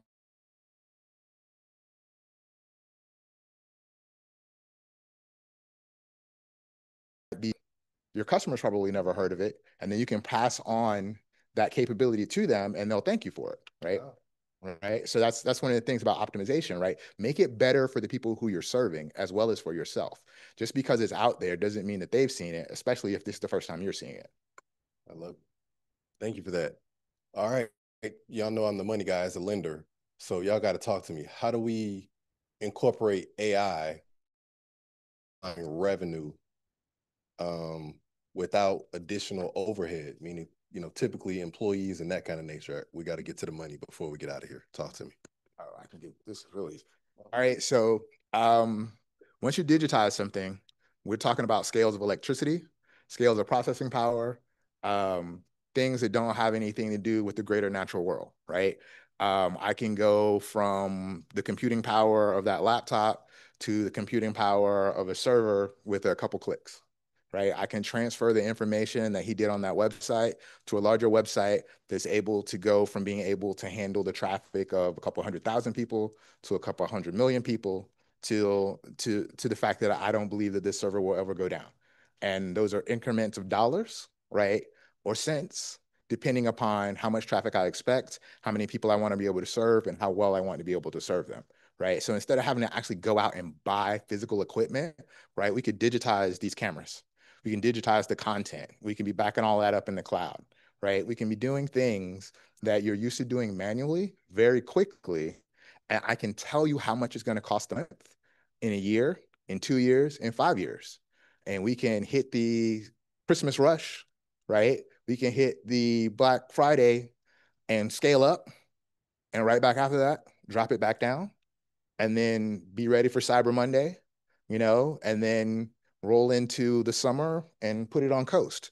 And I can tell you what those costs will look like, because instead of you going out and sinking all this money into hardware and new people and all these other things, we're just going to scale it up. And because we're selling it at a rate based on something, it might be tokens if it's a large language model, it might be processing power if it's a computer. We can figure out how much processing power this is going to take, and I can give you a hard, real number. Thank you for that. So I'm gonna keep it simple. Alex Amosi made this book, and he was like, "There's only 4 to 5 ways to really get money from your clients. That's ads, that's content, that's warm outreach, and that's cold outreach. The 5th one would be affiliates/referrals. So out of the 4, though, cold, warm, ads, and content, all of these things can be done with AI in a way. The same agent that we kind of showed y'all earlier can be doing cold outreach for you or warm outreach for you. So now if you have a list of prospects that you've talked to in the past that you, let's say like the last 1,000 people that you came across in the last year, like all this year, you have your agent basically reaching out to them to set appointments. That's putting money in your pocket. You got the same thing with cold outreach. But my favorite would be when it comes to content. How many of y'all listen to podcasts? So one of my favorite tools to use is Notebook LM, and Notebook LM basically can create a legit podcast for you, like legit podcast for you on any topic that you want. I have like 5 podcasts of me, of people just praising me. I love it. It boosts my ego sometimes. I'm just saying. Play it like they just talking about me all day. I'm like, cool. So from that, using Notebook LM, which is a free Google tool, put that onto HeyGen, and now HeyGen could give you 2 characters to make a conversation with faces to that voice that you just got from Notebook LM. And now you're just clipping that up and posting that all day on social media, on TikTok, on Instagram, on LinkedIn, on YouTube, but scheduling it out for the next year or the next month doesn't really matter. As long as it's promoting your brand, like people are going to listen to it. If it's 1, if it's 10, if it's 20, doesn't really matter. You're not after the views, you're after the checks. So I'm going about content in a different way. Oh, sorry. I'm not after the views. That part. I'm not after the views. We after the checks. So I don't really care about how many people are watching my videos. I care about how many people are clicking the invoice to actually pay me at the end of the day. And if I got content that's going out every day, all day, promoting my brand, my client's brand, or my customers' brands, I'm happy. So that's how I look at AI and making money today. That is amazing. Okay, who all here sends out invoices? Okay, so that means you guys all have an offer. Today, you guys can literally generate an app in minutes using between ChatGPT or Google Gemini. I also like Claude AI. It can help you generate a sales page that directs traffic directly to your offer, and then have a checkout form. Then you can send people DMs. You can have an AI DM them. You can have your assistant DM them, and start sales conversations that gets them to actually purchase from that offer page that you generate. You guys can do that today. I know someone on a X feed, a kid, well, he's not a kid, but a 19-year-old built an app in less than 24 hours and it's generating over 10,000 a month in revenue off of one idea. His idea was to scrape the internet for Reddit questions and have his AI answer the questions as soon as someone posted. He's not even answering the questions on Reddit. The questions are being answered based on his offer, and he's been able to be the first one that they see. And he's like, oh, well, you should check out this. And he has generated income in less than 38 days building that application that he built in 24 hours using AI. So that's the power of AI. I'm sure we all have great offers. I say try it out. Just throw up an offer. What's wrong with another extra stream of revenue that's going to run itself? And so with that being said, if you have any idea in your head, I don't say like, go off on the rail and deter from what you're already doing. But if there's any process in your business that you can automate and it will generate you extra income, let it. Create you an AI DMer that will do DMs on LinkedIn, or help you formulate DMs on LinkedIn that you can copy into LinkedIn and have these high value sales conversations. Allow the AI to help you create the right content to communicate to your audience. That way, when you hire a videographer, you show up with your script ready, and you sound like the authority you need to sound like. Also use AI to do your email marketing. So there's this thing called AI workflows, which goes back to building systems that will actually automate the process from taking someone, finding their information online, then it will feed it into your CRM or your customer relationship dashboard. And then from there, it will create a sequence where you can then have emails being sent to this person multiple times throughout the year before they decide, oh, I want to actually buy from this person. Path to extra revenue. Thank you. Okay, that was great stuff. Well, I'm full, right? If this was our power lunch session, I'm full, but I don't want to discriminate. I want to get a little bit of interaction from everybody else. So let's make it, a back and forth type situation. Are there any burning questions that we have while we have these beautiful people here? Somebody put their hand up first, and I just want to make sure I address those individuals. So if you wouldn't mind, just maybe, this is also a sneak way to get a commercial in. So you can introduce yourself, you can speak your business. If you want to drop your handle or your website, feel free. But here we are. Good afternoon, everyone. My name is Angela Pinnell. I'm an agent with eXp Realty. If you'd like to find me, my hashtag is myagentIsAngela on all socials. My question is, I love all the ideas of how I can utilize AI, but a lot of the stuff that you're saying comes with a price tag to it. And so my thing is, I want to implement some of these items that you're referencing, but how do I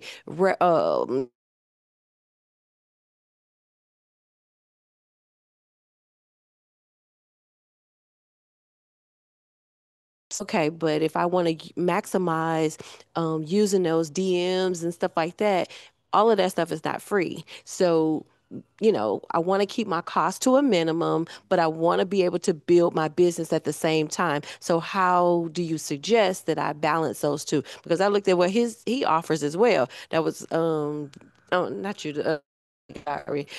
Um, and I was like, "Ooh, this is wonderful. That price tag, baby, that cost." So how do I do that and still make myself scalable and get my time back? Good stuff. I love it. Come on down, good brother. So the first thing to address that, right? So you have a business, right? So would you be willing to give $1 to get $100? Okay. So everything that we're talking about, as you said, it has a cost to it, but it's about your return on investment, right? So it's about seeking out the type of technology that's going to improve what you're doing and being able to actionably recognize the kind of improvements that it's going to make. And as I said, there are tons of things that are out there. We are coaches and engineers and other people who you can seek out. But again, if you just want to start your journey on your own, the first thing is like, in your system, what's the thing that causes you the most amount of tension, stress, and upset, right? Then you go to Google and you ask, is there a tool that will help me do X, Y, and Z?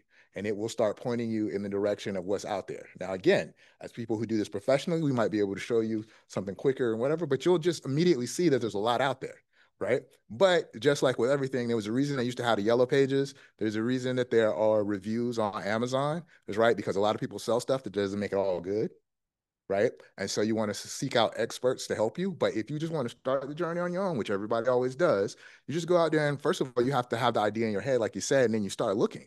And you will find most often than not that the price is not quite what you thought it would be. Or if price is an issue, include that in Google. Or if you got ChatGPT, if I wanted to do X, how could I do that with the budget of X? And it will give you an answer. And that's, again, where you can start your journey. And then after that, come see us. Okay, also, a lot of the AI tools have a freemium. So for you to get started with a lot of these tools, it's really free to start. So Google Gemini allows you to get connected just with your normal Gmail account or Google account, and you can start utilizing the AI. Now, as far as prompting the AI, that's where you have to feed it information about you to get that result that you want. We do have another workshop called Constant Catalyst where we go through how actual influencers are using it to increase their revenue using social media. And it literally is about you training a chat session with either Google Gemini or ChatGPT.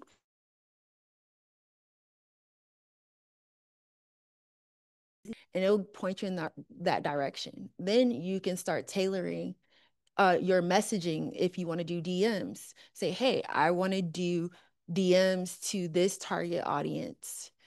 Tell me the best approach when starting a conversation with this person that I've never talked to before, whether it's via in social media, in Instagram, LinkedIn. You have to really be specific to get that result that you want. But you can do that just with the freemium account.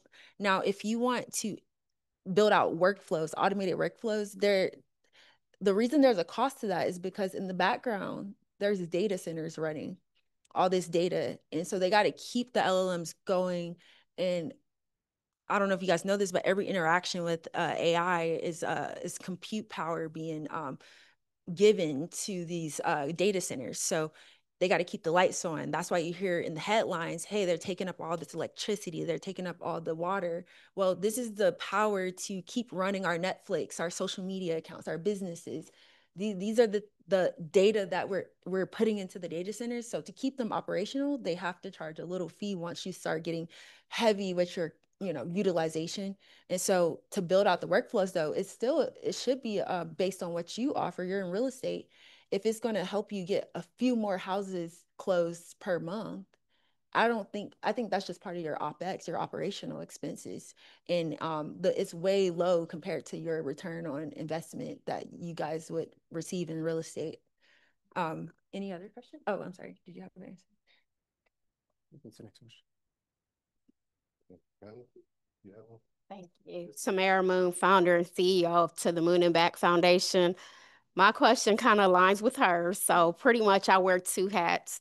My day-to-day job, public health director, but I have a nonprofit that I don't get paid for. So I'm looking for tools. I did invest in ChatGPT, and Nova knows me. I named her. She knows me very well. I know how to do the whole grant writing and all of that. However, I need a tool for flyers and videos. That's what's taking up majority of my time. I want to shout out Canva AI. Actually, Canva has an AI tool, so you can actually use, since you already pay for ChatGPT, boom. So use ChatGPT.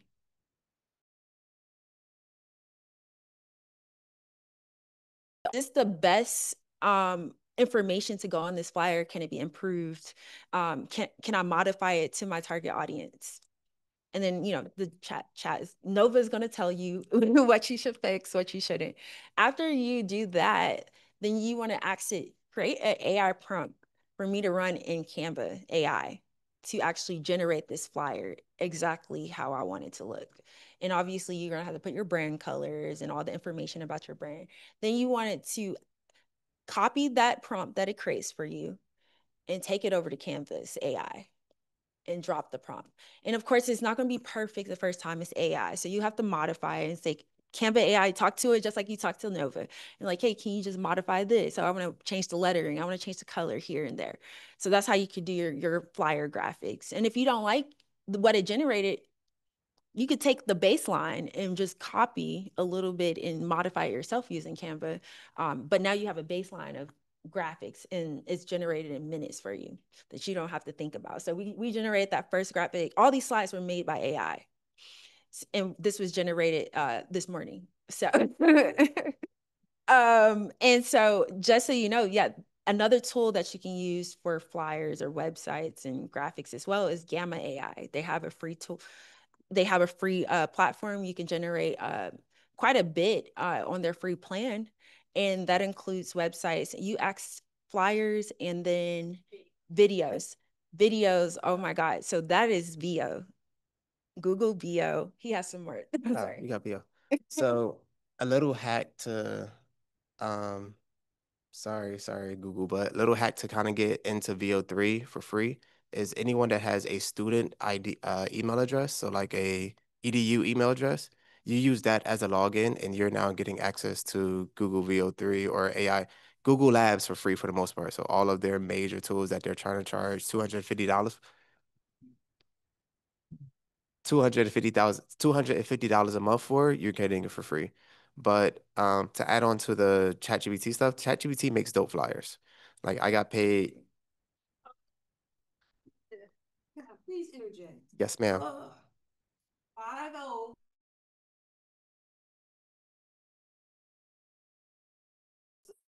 Yes. Because 40 gave us awesome flyers. I mean, that was. I just go back. See, I had connected or integrated with Canva. So it'll make a flyer, it'll give you, the prompt that you ask it, and then you click on it and it'll take it to Canva. No, they stopped it. So help me. So I use the base. So like this is the base of a flyer that I got paid $45 for. I was like, give me the base. He wanted to do a podcast in a bar with females and males talking about touchy topics. So I'm like, all right, he wanted to be in the center. Now that I have the base, I take that into Canva and then finalize it with the actual words and text or whatever it is. But the base of the flyer, so like the background, the main topic and whatever it is, and then whatever like the real details of it, I physically add that on. So I use I use ChatGPT 4.0 still to do my base of the flyer. Show you another example. Way to get around the fact that they took out the integration of Canva being inside, even 4.0 and 5. Okay. So the thing about, so again, the thing about you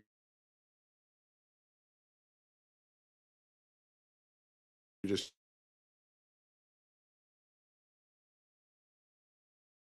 how you go between the two. On the other hand, there's a manual route, right? And if it saves you time, The agent route.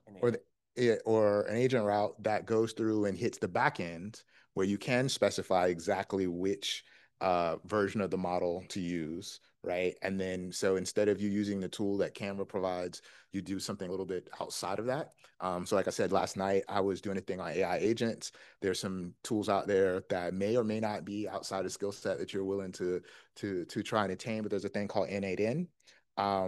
There's Zapier, if people are familiar with that. There's make.com, and all of these are automation tools that are a little bit more IT-like to get business processes behind the scenes, but you can very quickly and very cheaply make a tool that's similar to what you're talking about, and then specify, I would like to connect these two pieces, but I want to use 4.0 because, or 4.1, because I don't think 5 is there. And on the back end, the APIs, which is how they talk to each other, all of that's still available, right? It's just the integration that one particular tool did. I also wanted to give you Adobe Fire. They also have a tool that's very good at images. What it's not good at, to his point, is like asking it to put something on the graphic would not be what it would be good at. But asking it to create a graphic, it also allows you to upload an image for it to mimic, right? So if you would like to take a photo of a situation and then have it build on that, and it gives you more direct ability to adjust it based on something that's in the real world without simply having to try and improve your prompts, right, in the language that you give it, but like, hey, I want it to look like this, right? And so that's another way that you could do that. Outstanding. So I need a little bit of permission. I'm with you. 1, 2, 3. Oh. So they're talking about stuff. You can actually fill out the Microsoft grant. They have like, or is it a Google grant for nonprofits where you don't have to pay for anything? The Google Workspace would be free. So then you would have the access that you would need. Additional sauce. Okay, so I need a little bit of help here from everybody, even in the virtual world. We're supposed to wrap here, right? I just got a text from one of our featured guests that are on the panel, and they have some sauce for you. However, I don't want to omit anyone's questions. So do we have a little bit of leverage to go over our time, or are we at a hard stop? This is a participation. I need a hands up for keep going, or... All right, so we're gonna keep rolling. Is that okay with y'all? I'll pay you. I'll pay you. Okay. So we're gonna keep rolling. I'm gonna go with the 1-2 that y'all gave me, starting over here. But if I forget, don't forget the person that sent me that special gift that you have for everyone. All right, so I appreciate you guys putting this. My husband and I, we own a non-emergency medical transportation company, PMA Transportation Services. You can find us online at www.pmatransnow.com. And I'm actually shifting gears into deal making and acquiring more companies. So with that, and also I have 2 boys, as you all can see. Yeah. I need to AIify my life because, I predominantly want to be a mom and I also want to grow my business as well. Here's my challenge because I have Googled and I have looked up AI tools. I'm starting from ground zero. A ChatGPT and Claude are the two, and Perplexity. That's where I am in this journey. Um, how do I find the right tools? I know one of the things I wanted to do was stop having so much stuff in my email and clear it so that we things in my email. I went on Google and the landslide of AI tools showed up and I'm trying to do reviews. All of them are good. You go on YouTube to try and figure out, if it what other people are saying, it's paid ads. So like the people on YouTube are just telling you it's great because they're getting paid to do it. So how do you go through the minutia of a bunch of AI tools and find the right one for your business? Is there a special referral group I can go on and find the right kind of tools? Great question. You get 1 extra credit point. All right, so let's start off with the tools that you have access to, right? So everybody wants to use AI to do things, but you're not using AI to do things, right? You have ChatGPT in front of you. You just had a conversation with me about what you want and why you want it. Tell that ChatGPT, and it'll give you recommendations.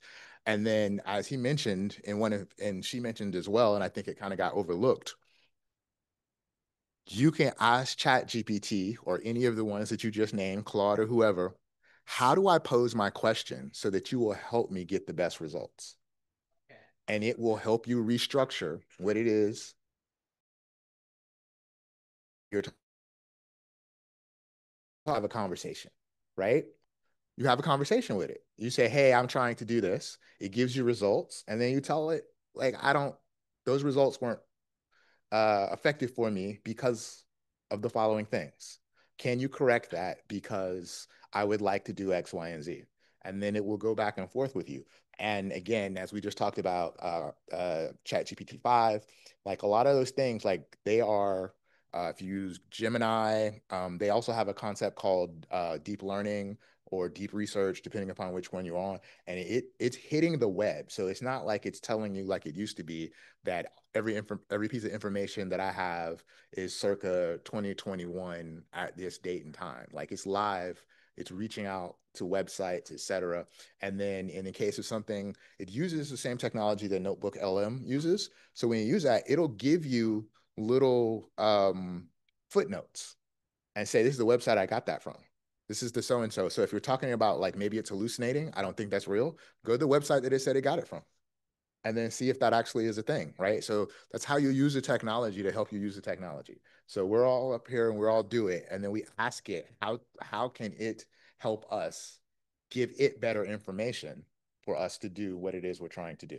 And then after that, when it hits on certain pieces of information, there are workshops out here. Like I said, I did one last night on NAN, showing people how to use it, what's it good for, etc. And like most like, right? And they'll take you through a progression. There's the free part, and then there's what you're asking for is going to cost money, right? But again, you have a business, right? So you realize that everybody's time is not free. I'll get you halfway there. I'll get you part of the way there. But if you want to get all the way there, it's going to take my time, my resources, and my knowledge. And so at that point, we're into the money, right? But in order to help, those are kind of the things that you can use to do that. Yeah. So I think we all business people here, right? So it's okay.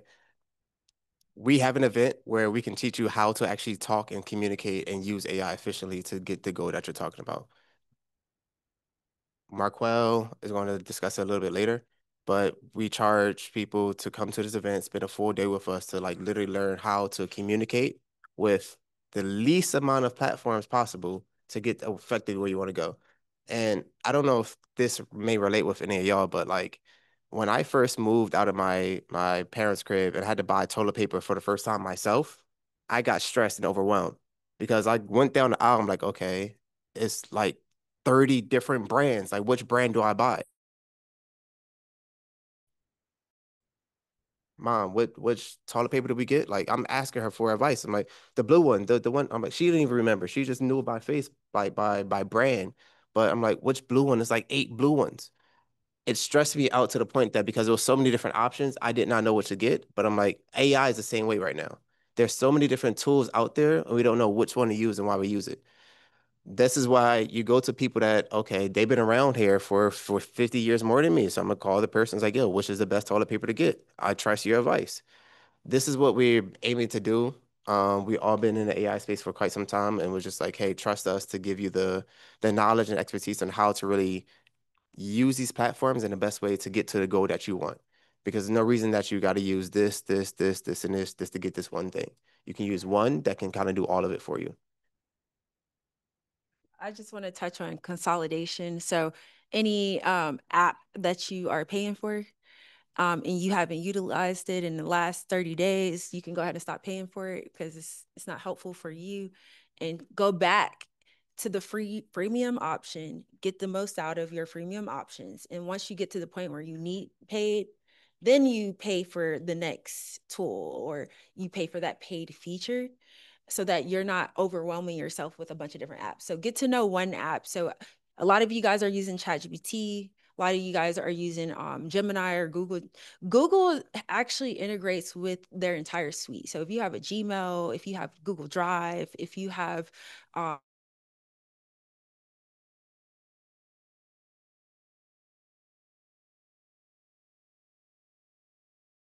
and then if you already pay for Google Drive, then you can switch that membership to where it includes Google Gemini. And so then it can interact with all your files that you have saved on Google Drive. And then because it can interact, and you have to give it permission on what files you want it to give to the Gemini platform. That's like the #1 tool right now for business owners to use just to get started. You can also, Google gets really complex. They're a large company, but they have conversational AI, which we'll teach in our workshop on how to build your own AI that can actually have a conversation or train your employees, train yourself and it's trained on your business. We're going to teach you how to set up an AI workflow. So those are things that you can do in one tool, which is Google. Then you can also use a company called Hugging Face to identify all the tools that are out there in the world. And you can categorize it by industry or what your use case is. And it can point you in the direction of all these different tools. And obviously, and if that one tool doesn't do a thing that you need it to do, go back to Google Gemini and ask it, hey, like I'm stuck here. Do I need to buy another tool or how else can I get around this? But yeah, that's my advice. And one other thing I wanted to say this because I think there's a no matter how many people I talk to, right?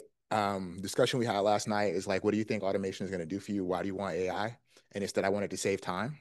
And then if people start talking about a bunch of tools, and then people start trying to figure out how they become an AI engineer, how they become an IT person, how they become a whatever, right? Kind of like you said, you quit your 9 to 5 only to work all day, right?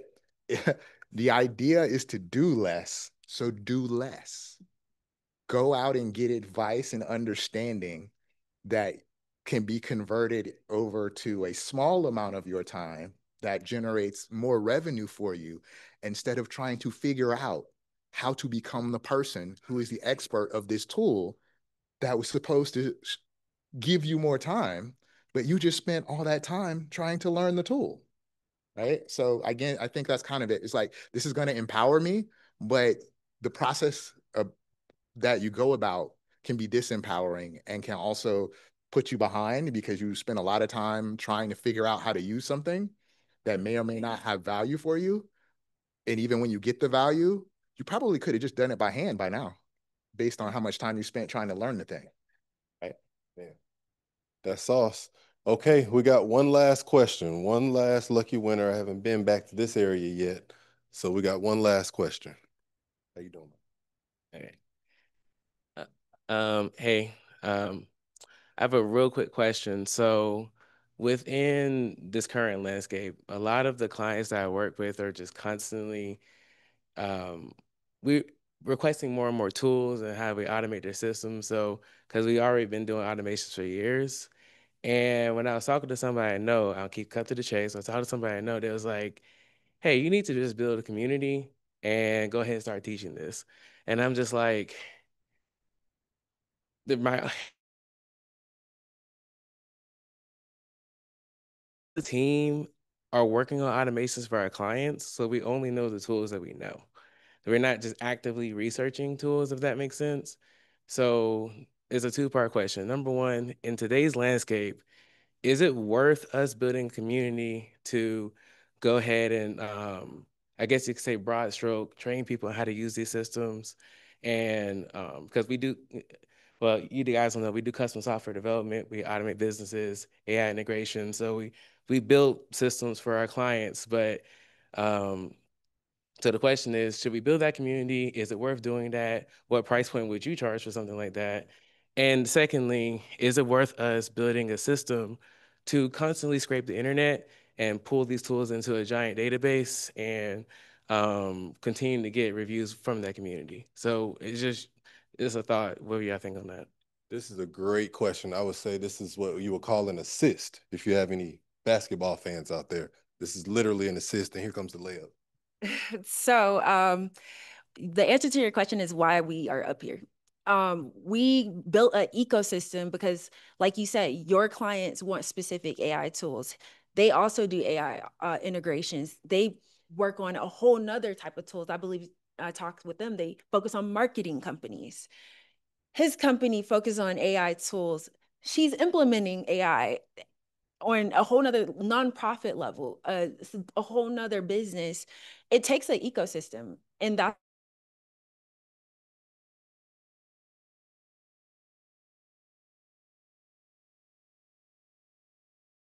communicate with each other and mastermind what is working for your business. Now you guys probably got value from here. I've gotten value from some of you guys on what you guys are needing to use AI for specifically. Building that community and that ecosystem where we can rely on each other and just cut through, hey, this is what's working, this is what's not working for me. Or if someone's already done it, been there, done that, you could say, hey, this is what I ran into with my client, don't use this app. Or this has been a phenomenal process working with this company. The other thing is we also got to realize people are spinning up AI companies like crazy, but we got to think about what is going to be here long term. So if you build your whole business off of one AI tool and then it like goes away or they get acquired, or one automation or bad move like Canva, not integrating with OpenAI anymore, things like that happen in business. So we have this community here where we can communicate those updates and be in the know. So anyway, with that being said, join the community, go to contentcatalyst.tech. You guys can pull out your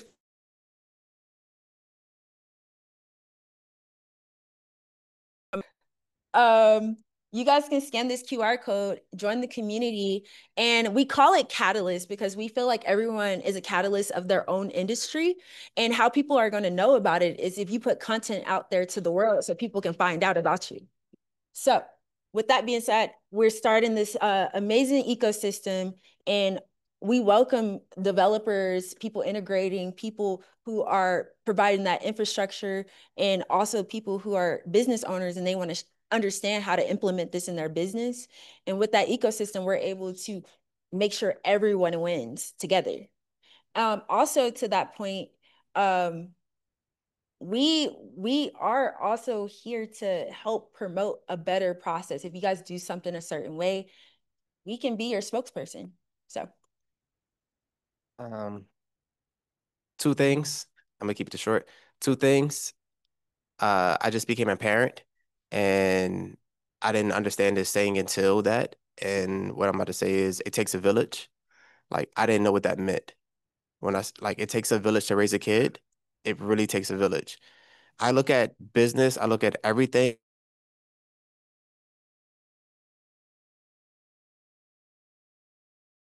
Important in every aspect of your life: physical health, mental wellness, relationships.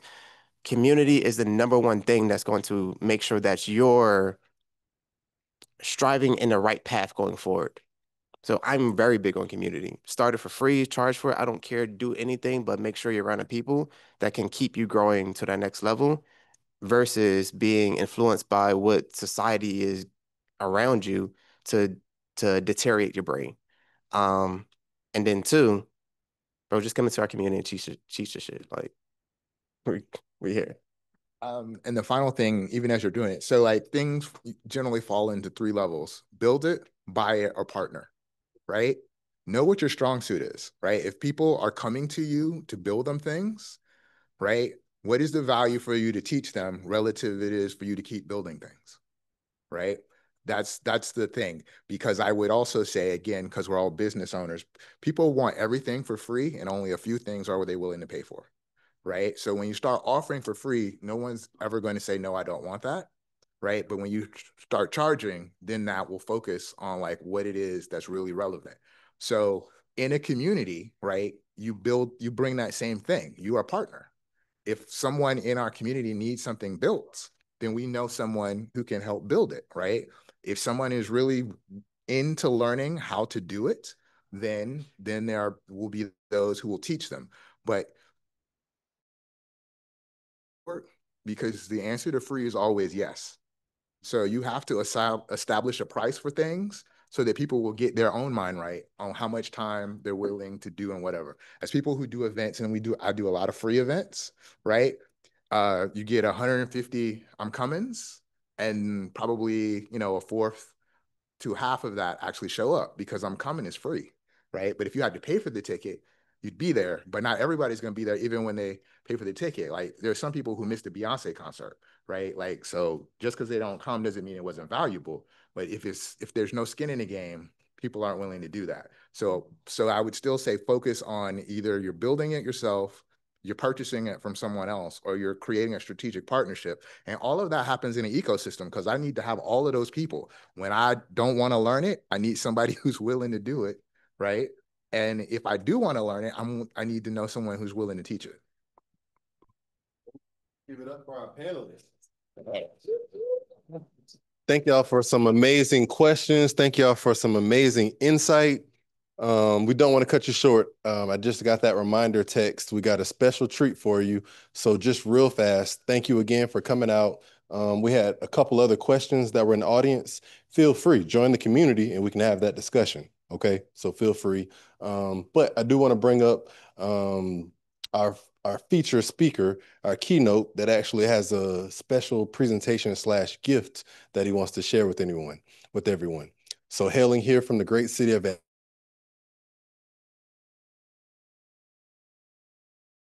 Dr. Marquell Russell. Appreciate it, brother. Absolutely. Thank you. So y'all give it up to the panel as well. That was amazing, right? This AI stuff crazy. Maurice brought a lady on the screen and she was like coaching. That was crazy. That was crazy. That wasn't crazy, y'all? That was crazy. All right, I want to do something real quick and I'm gonna be out y'all way. Is that cool? So y'all gotta take out a piece of paper or your notepad on your phone. I want to do something real quick. Who knows how much their time is worth per hour? How much is your time worth per hour? What is it? 5,000 an hour. Anybody else know? 2,500. Anybody else know? Who doesn't know? Okay, most people don't know. Two people know. All right, cool. You don't know? Okay, let's walk through something real quick. Take out a piece of paper. I want you to write down what's your ideal annual income 3 years from now. 3 years from now, what's your ideal annual income? Write that number down.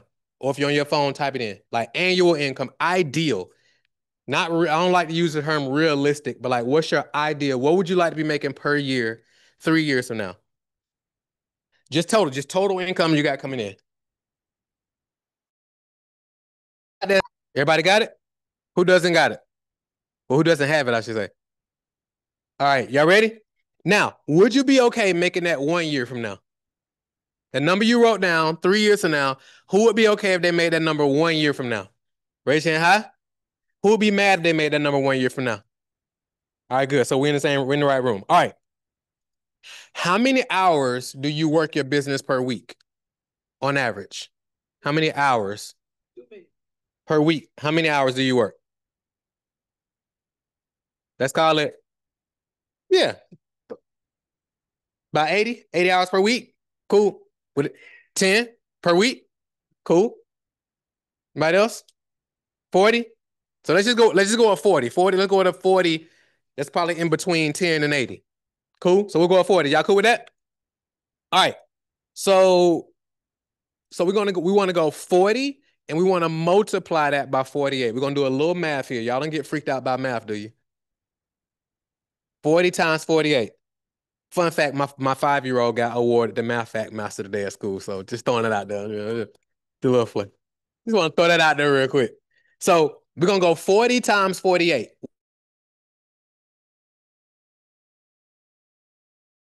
All right, good.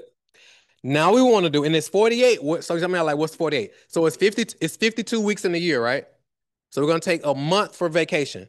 So that's where the 48 came from. Y'all with me? All right, now what we want to do is we want to divide that revenue number, that annual revenue number we came up with.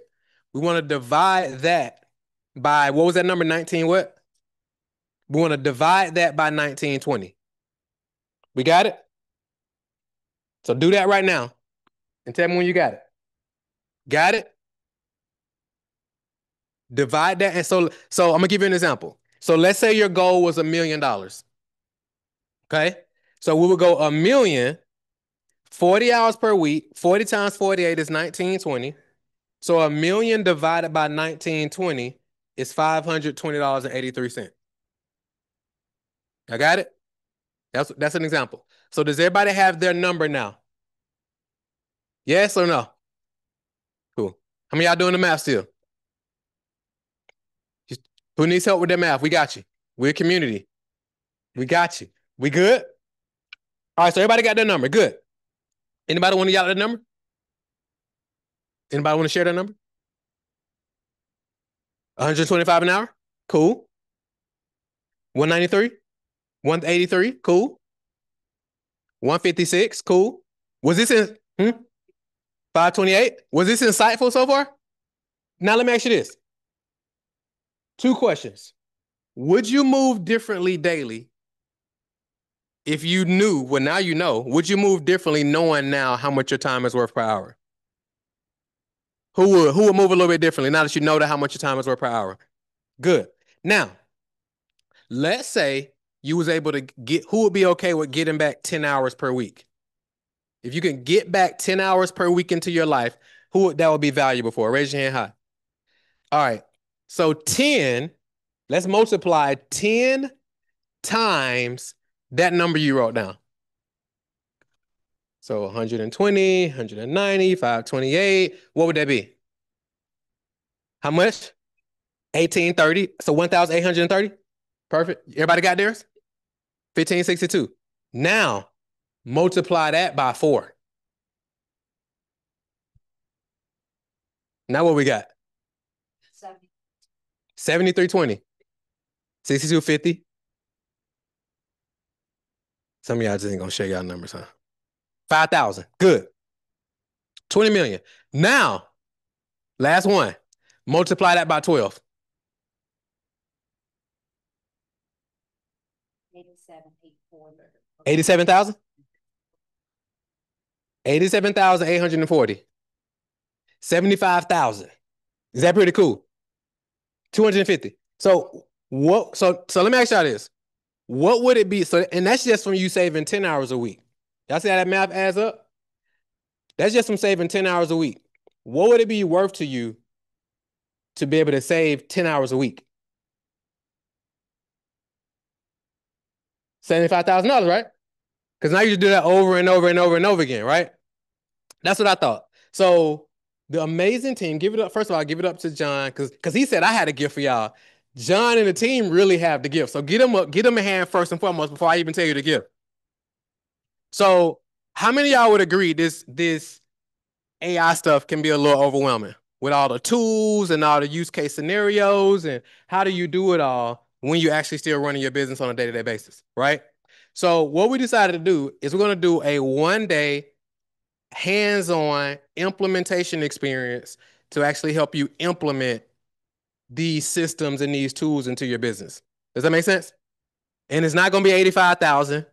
It ain't going to be 75,000. It ain't going to be 50,000. It's not even going to be 5,000. Me personally, I think it should be like 10,000. What y'all think it should be? 3? Ah. Which? Well, because if we did it free, most of y'all wouldn't show up. Like my man just told you. Because it's free. Right? Especially if it's far. So here's what we're going to do. So I thought it should be 5,000. That was my vote. What y'all think? Better? 5,000 might. Because 10 hours saved a week, because the promise is when you attend this event, you save 10 hours a week. 10 hours a week, that's 40 hours a year. 40 hours a month. That's 480 hours a year. Does that make sense? So can we pull up the page real quick? Really quickly. I think it's up. Oh, my bad. I pull it up. So here's how we do it. Go scan this code real quick. This is going to trip y'all out. Huh? Oh, I see. Boom. Scan the code real quick. Y'all gonna love Shayla and Maurice and John. Scan it real quick. Scan it real quick. Not bad, right? So scan the code real quick. Now I will say this: the spots are limited. In a couple days, so during this full day experience, we're gonna actually make sure you all walk away with these systems implemented. Because we covered a lot of information here today, right? We had a little bit of time. When y'all join us for a full day, we're gonna have a lot more time to actually get laptops out and actually implement these systems into your business. Does that make sense? And then you're gonna be able to walk away with a game plan for you and your teams to actually implement this as well into your business. Everybody got a scan? Yes? And you can scroll through and check out all of these. Any questions? The date, what's the date? What's the date, Shayla? September 18th? September 18th. Yep, scan it. This is our attempt to like sell you free money. It's kind of like John is a lender. So it's kind of like if you gave John $500 and he gave you back 50,000, how many times would you do that? Let me say this again, because if you get John's the money guy. If you gave John 500 and he gave you back 50,000, how many times did you do what we're doing right now? Giving you back money. 80,000, 70,000, 500 times XYZ is more. Say it one more time. This is in person. So it's in person, just like this. We get your laptops out. It's gonna be small group. What's the time? All day event, so 9 to 5, yeah, all day. Yeah. This is crazy. When I saw it, I was like, hold on, guys. Hold on. I think y'all getting ahead of yourselves. 100%. 100%. Any questions? So we got the dates. We got the time. Any other questions? And I think it's how many people is capped at? 20. It's capped at 20 people. Huh? Oh, says 7 left. So it's 7 spots left. So make sure you grab your spot. Any question? Any question? So you don't roll out with anything. 7 left. He ain't playing around. So yeah, it's capped at 20 people. So that way it can be like real hands-on, real laptops out, and we can actually do real work versus just be like information purposes. Make sense? Cool. What question? Yeah. Any questions?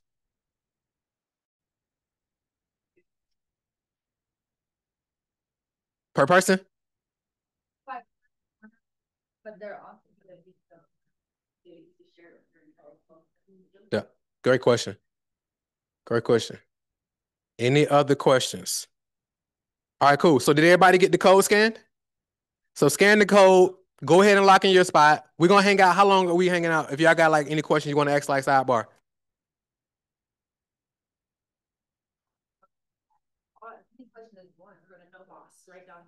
Who?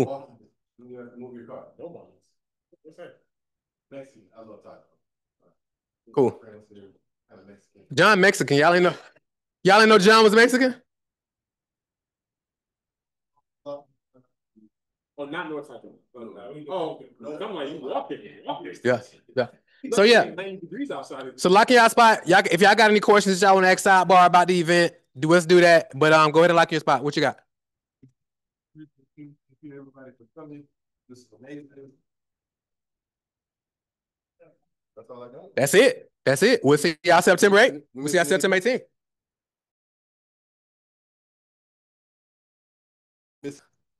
Thank you, virtual crowd, for being with us, sticking with us. Thank you for the rest of the audience for coming down. We appreciate the Russell Center, Atlanta Black Chamber. This is amazing. See you guys real soon. Have a great one. Bless you.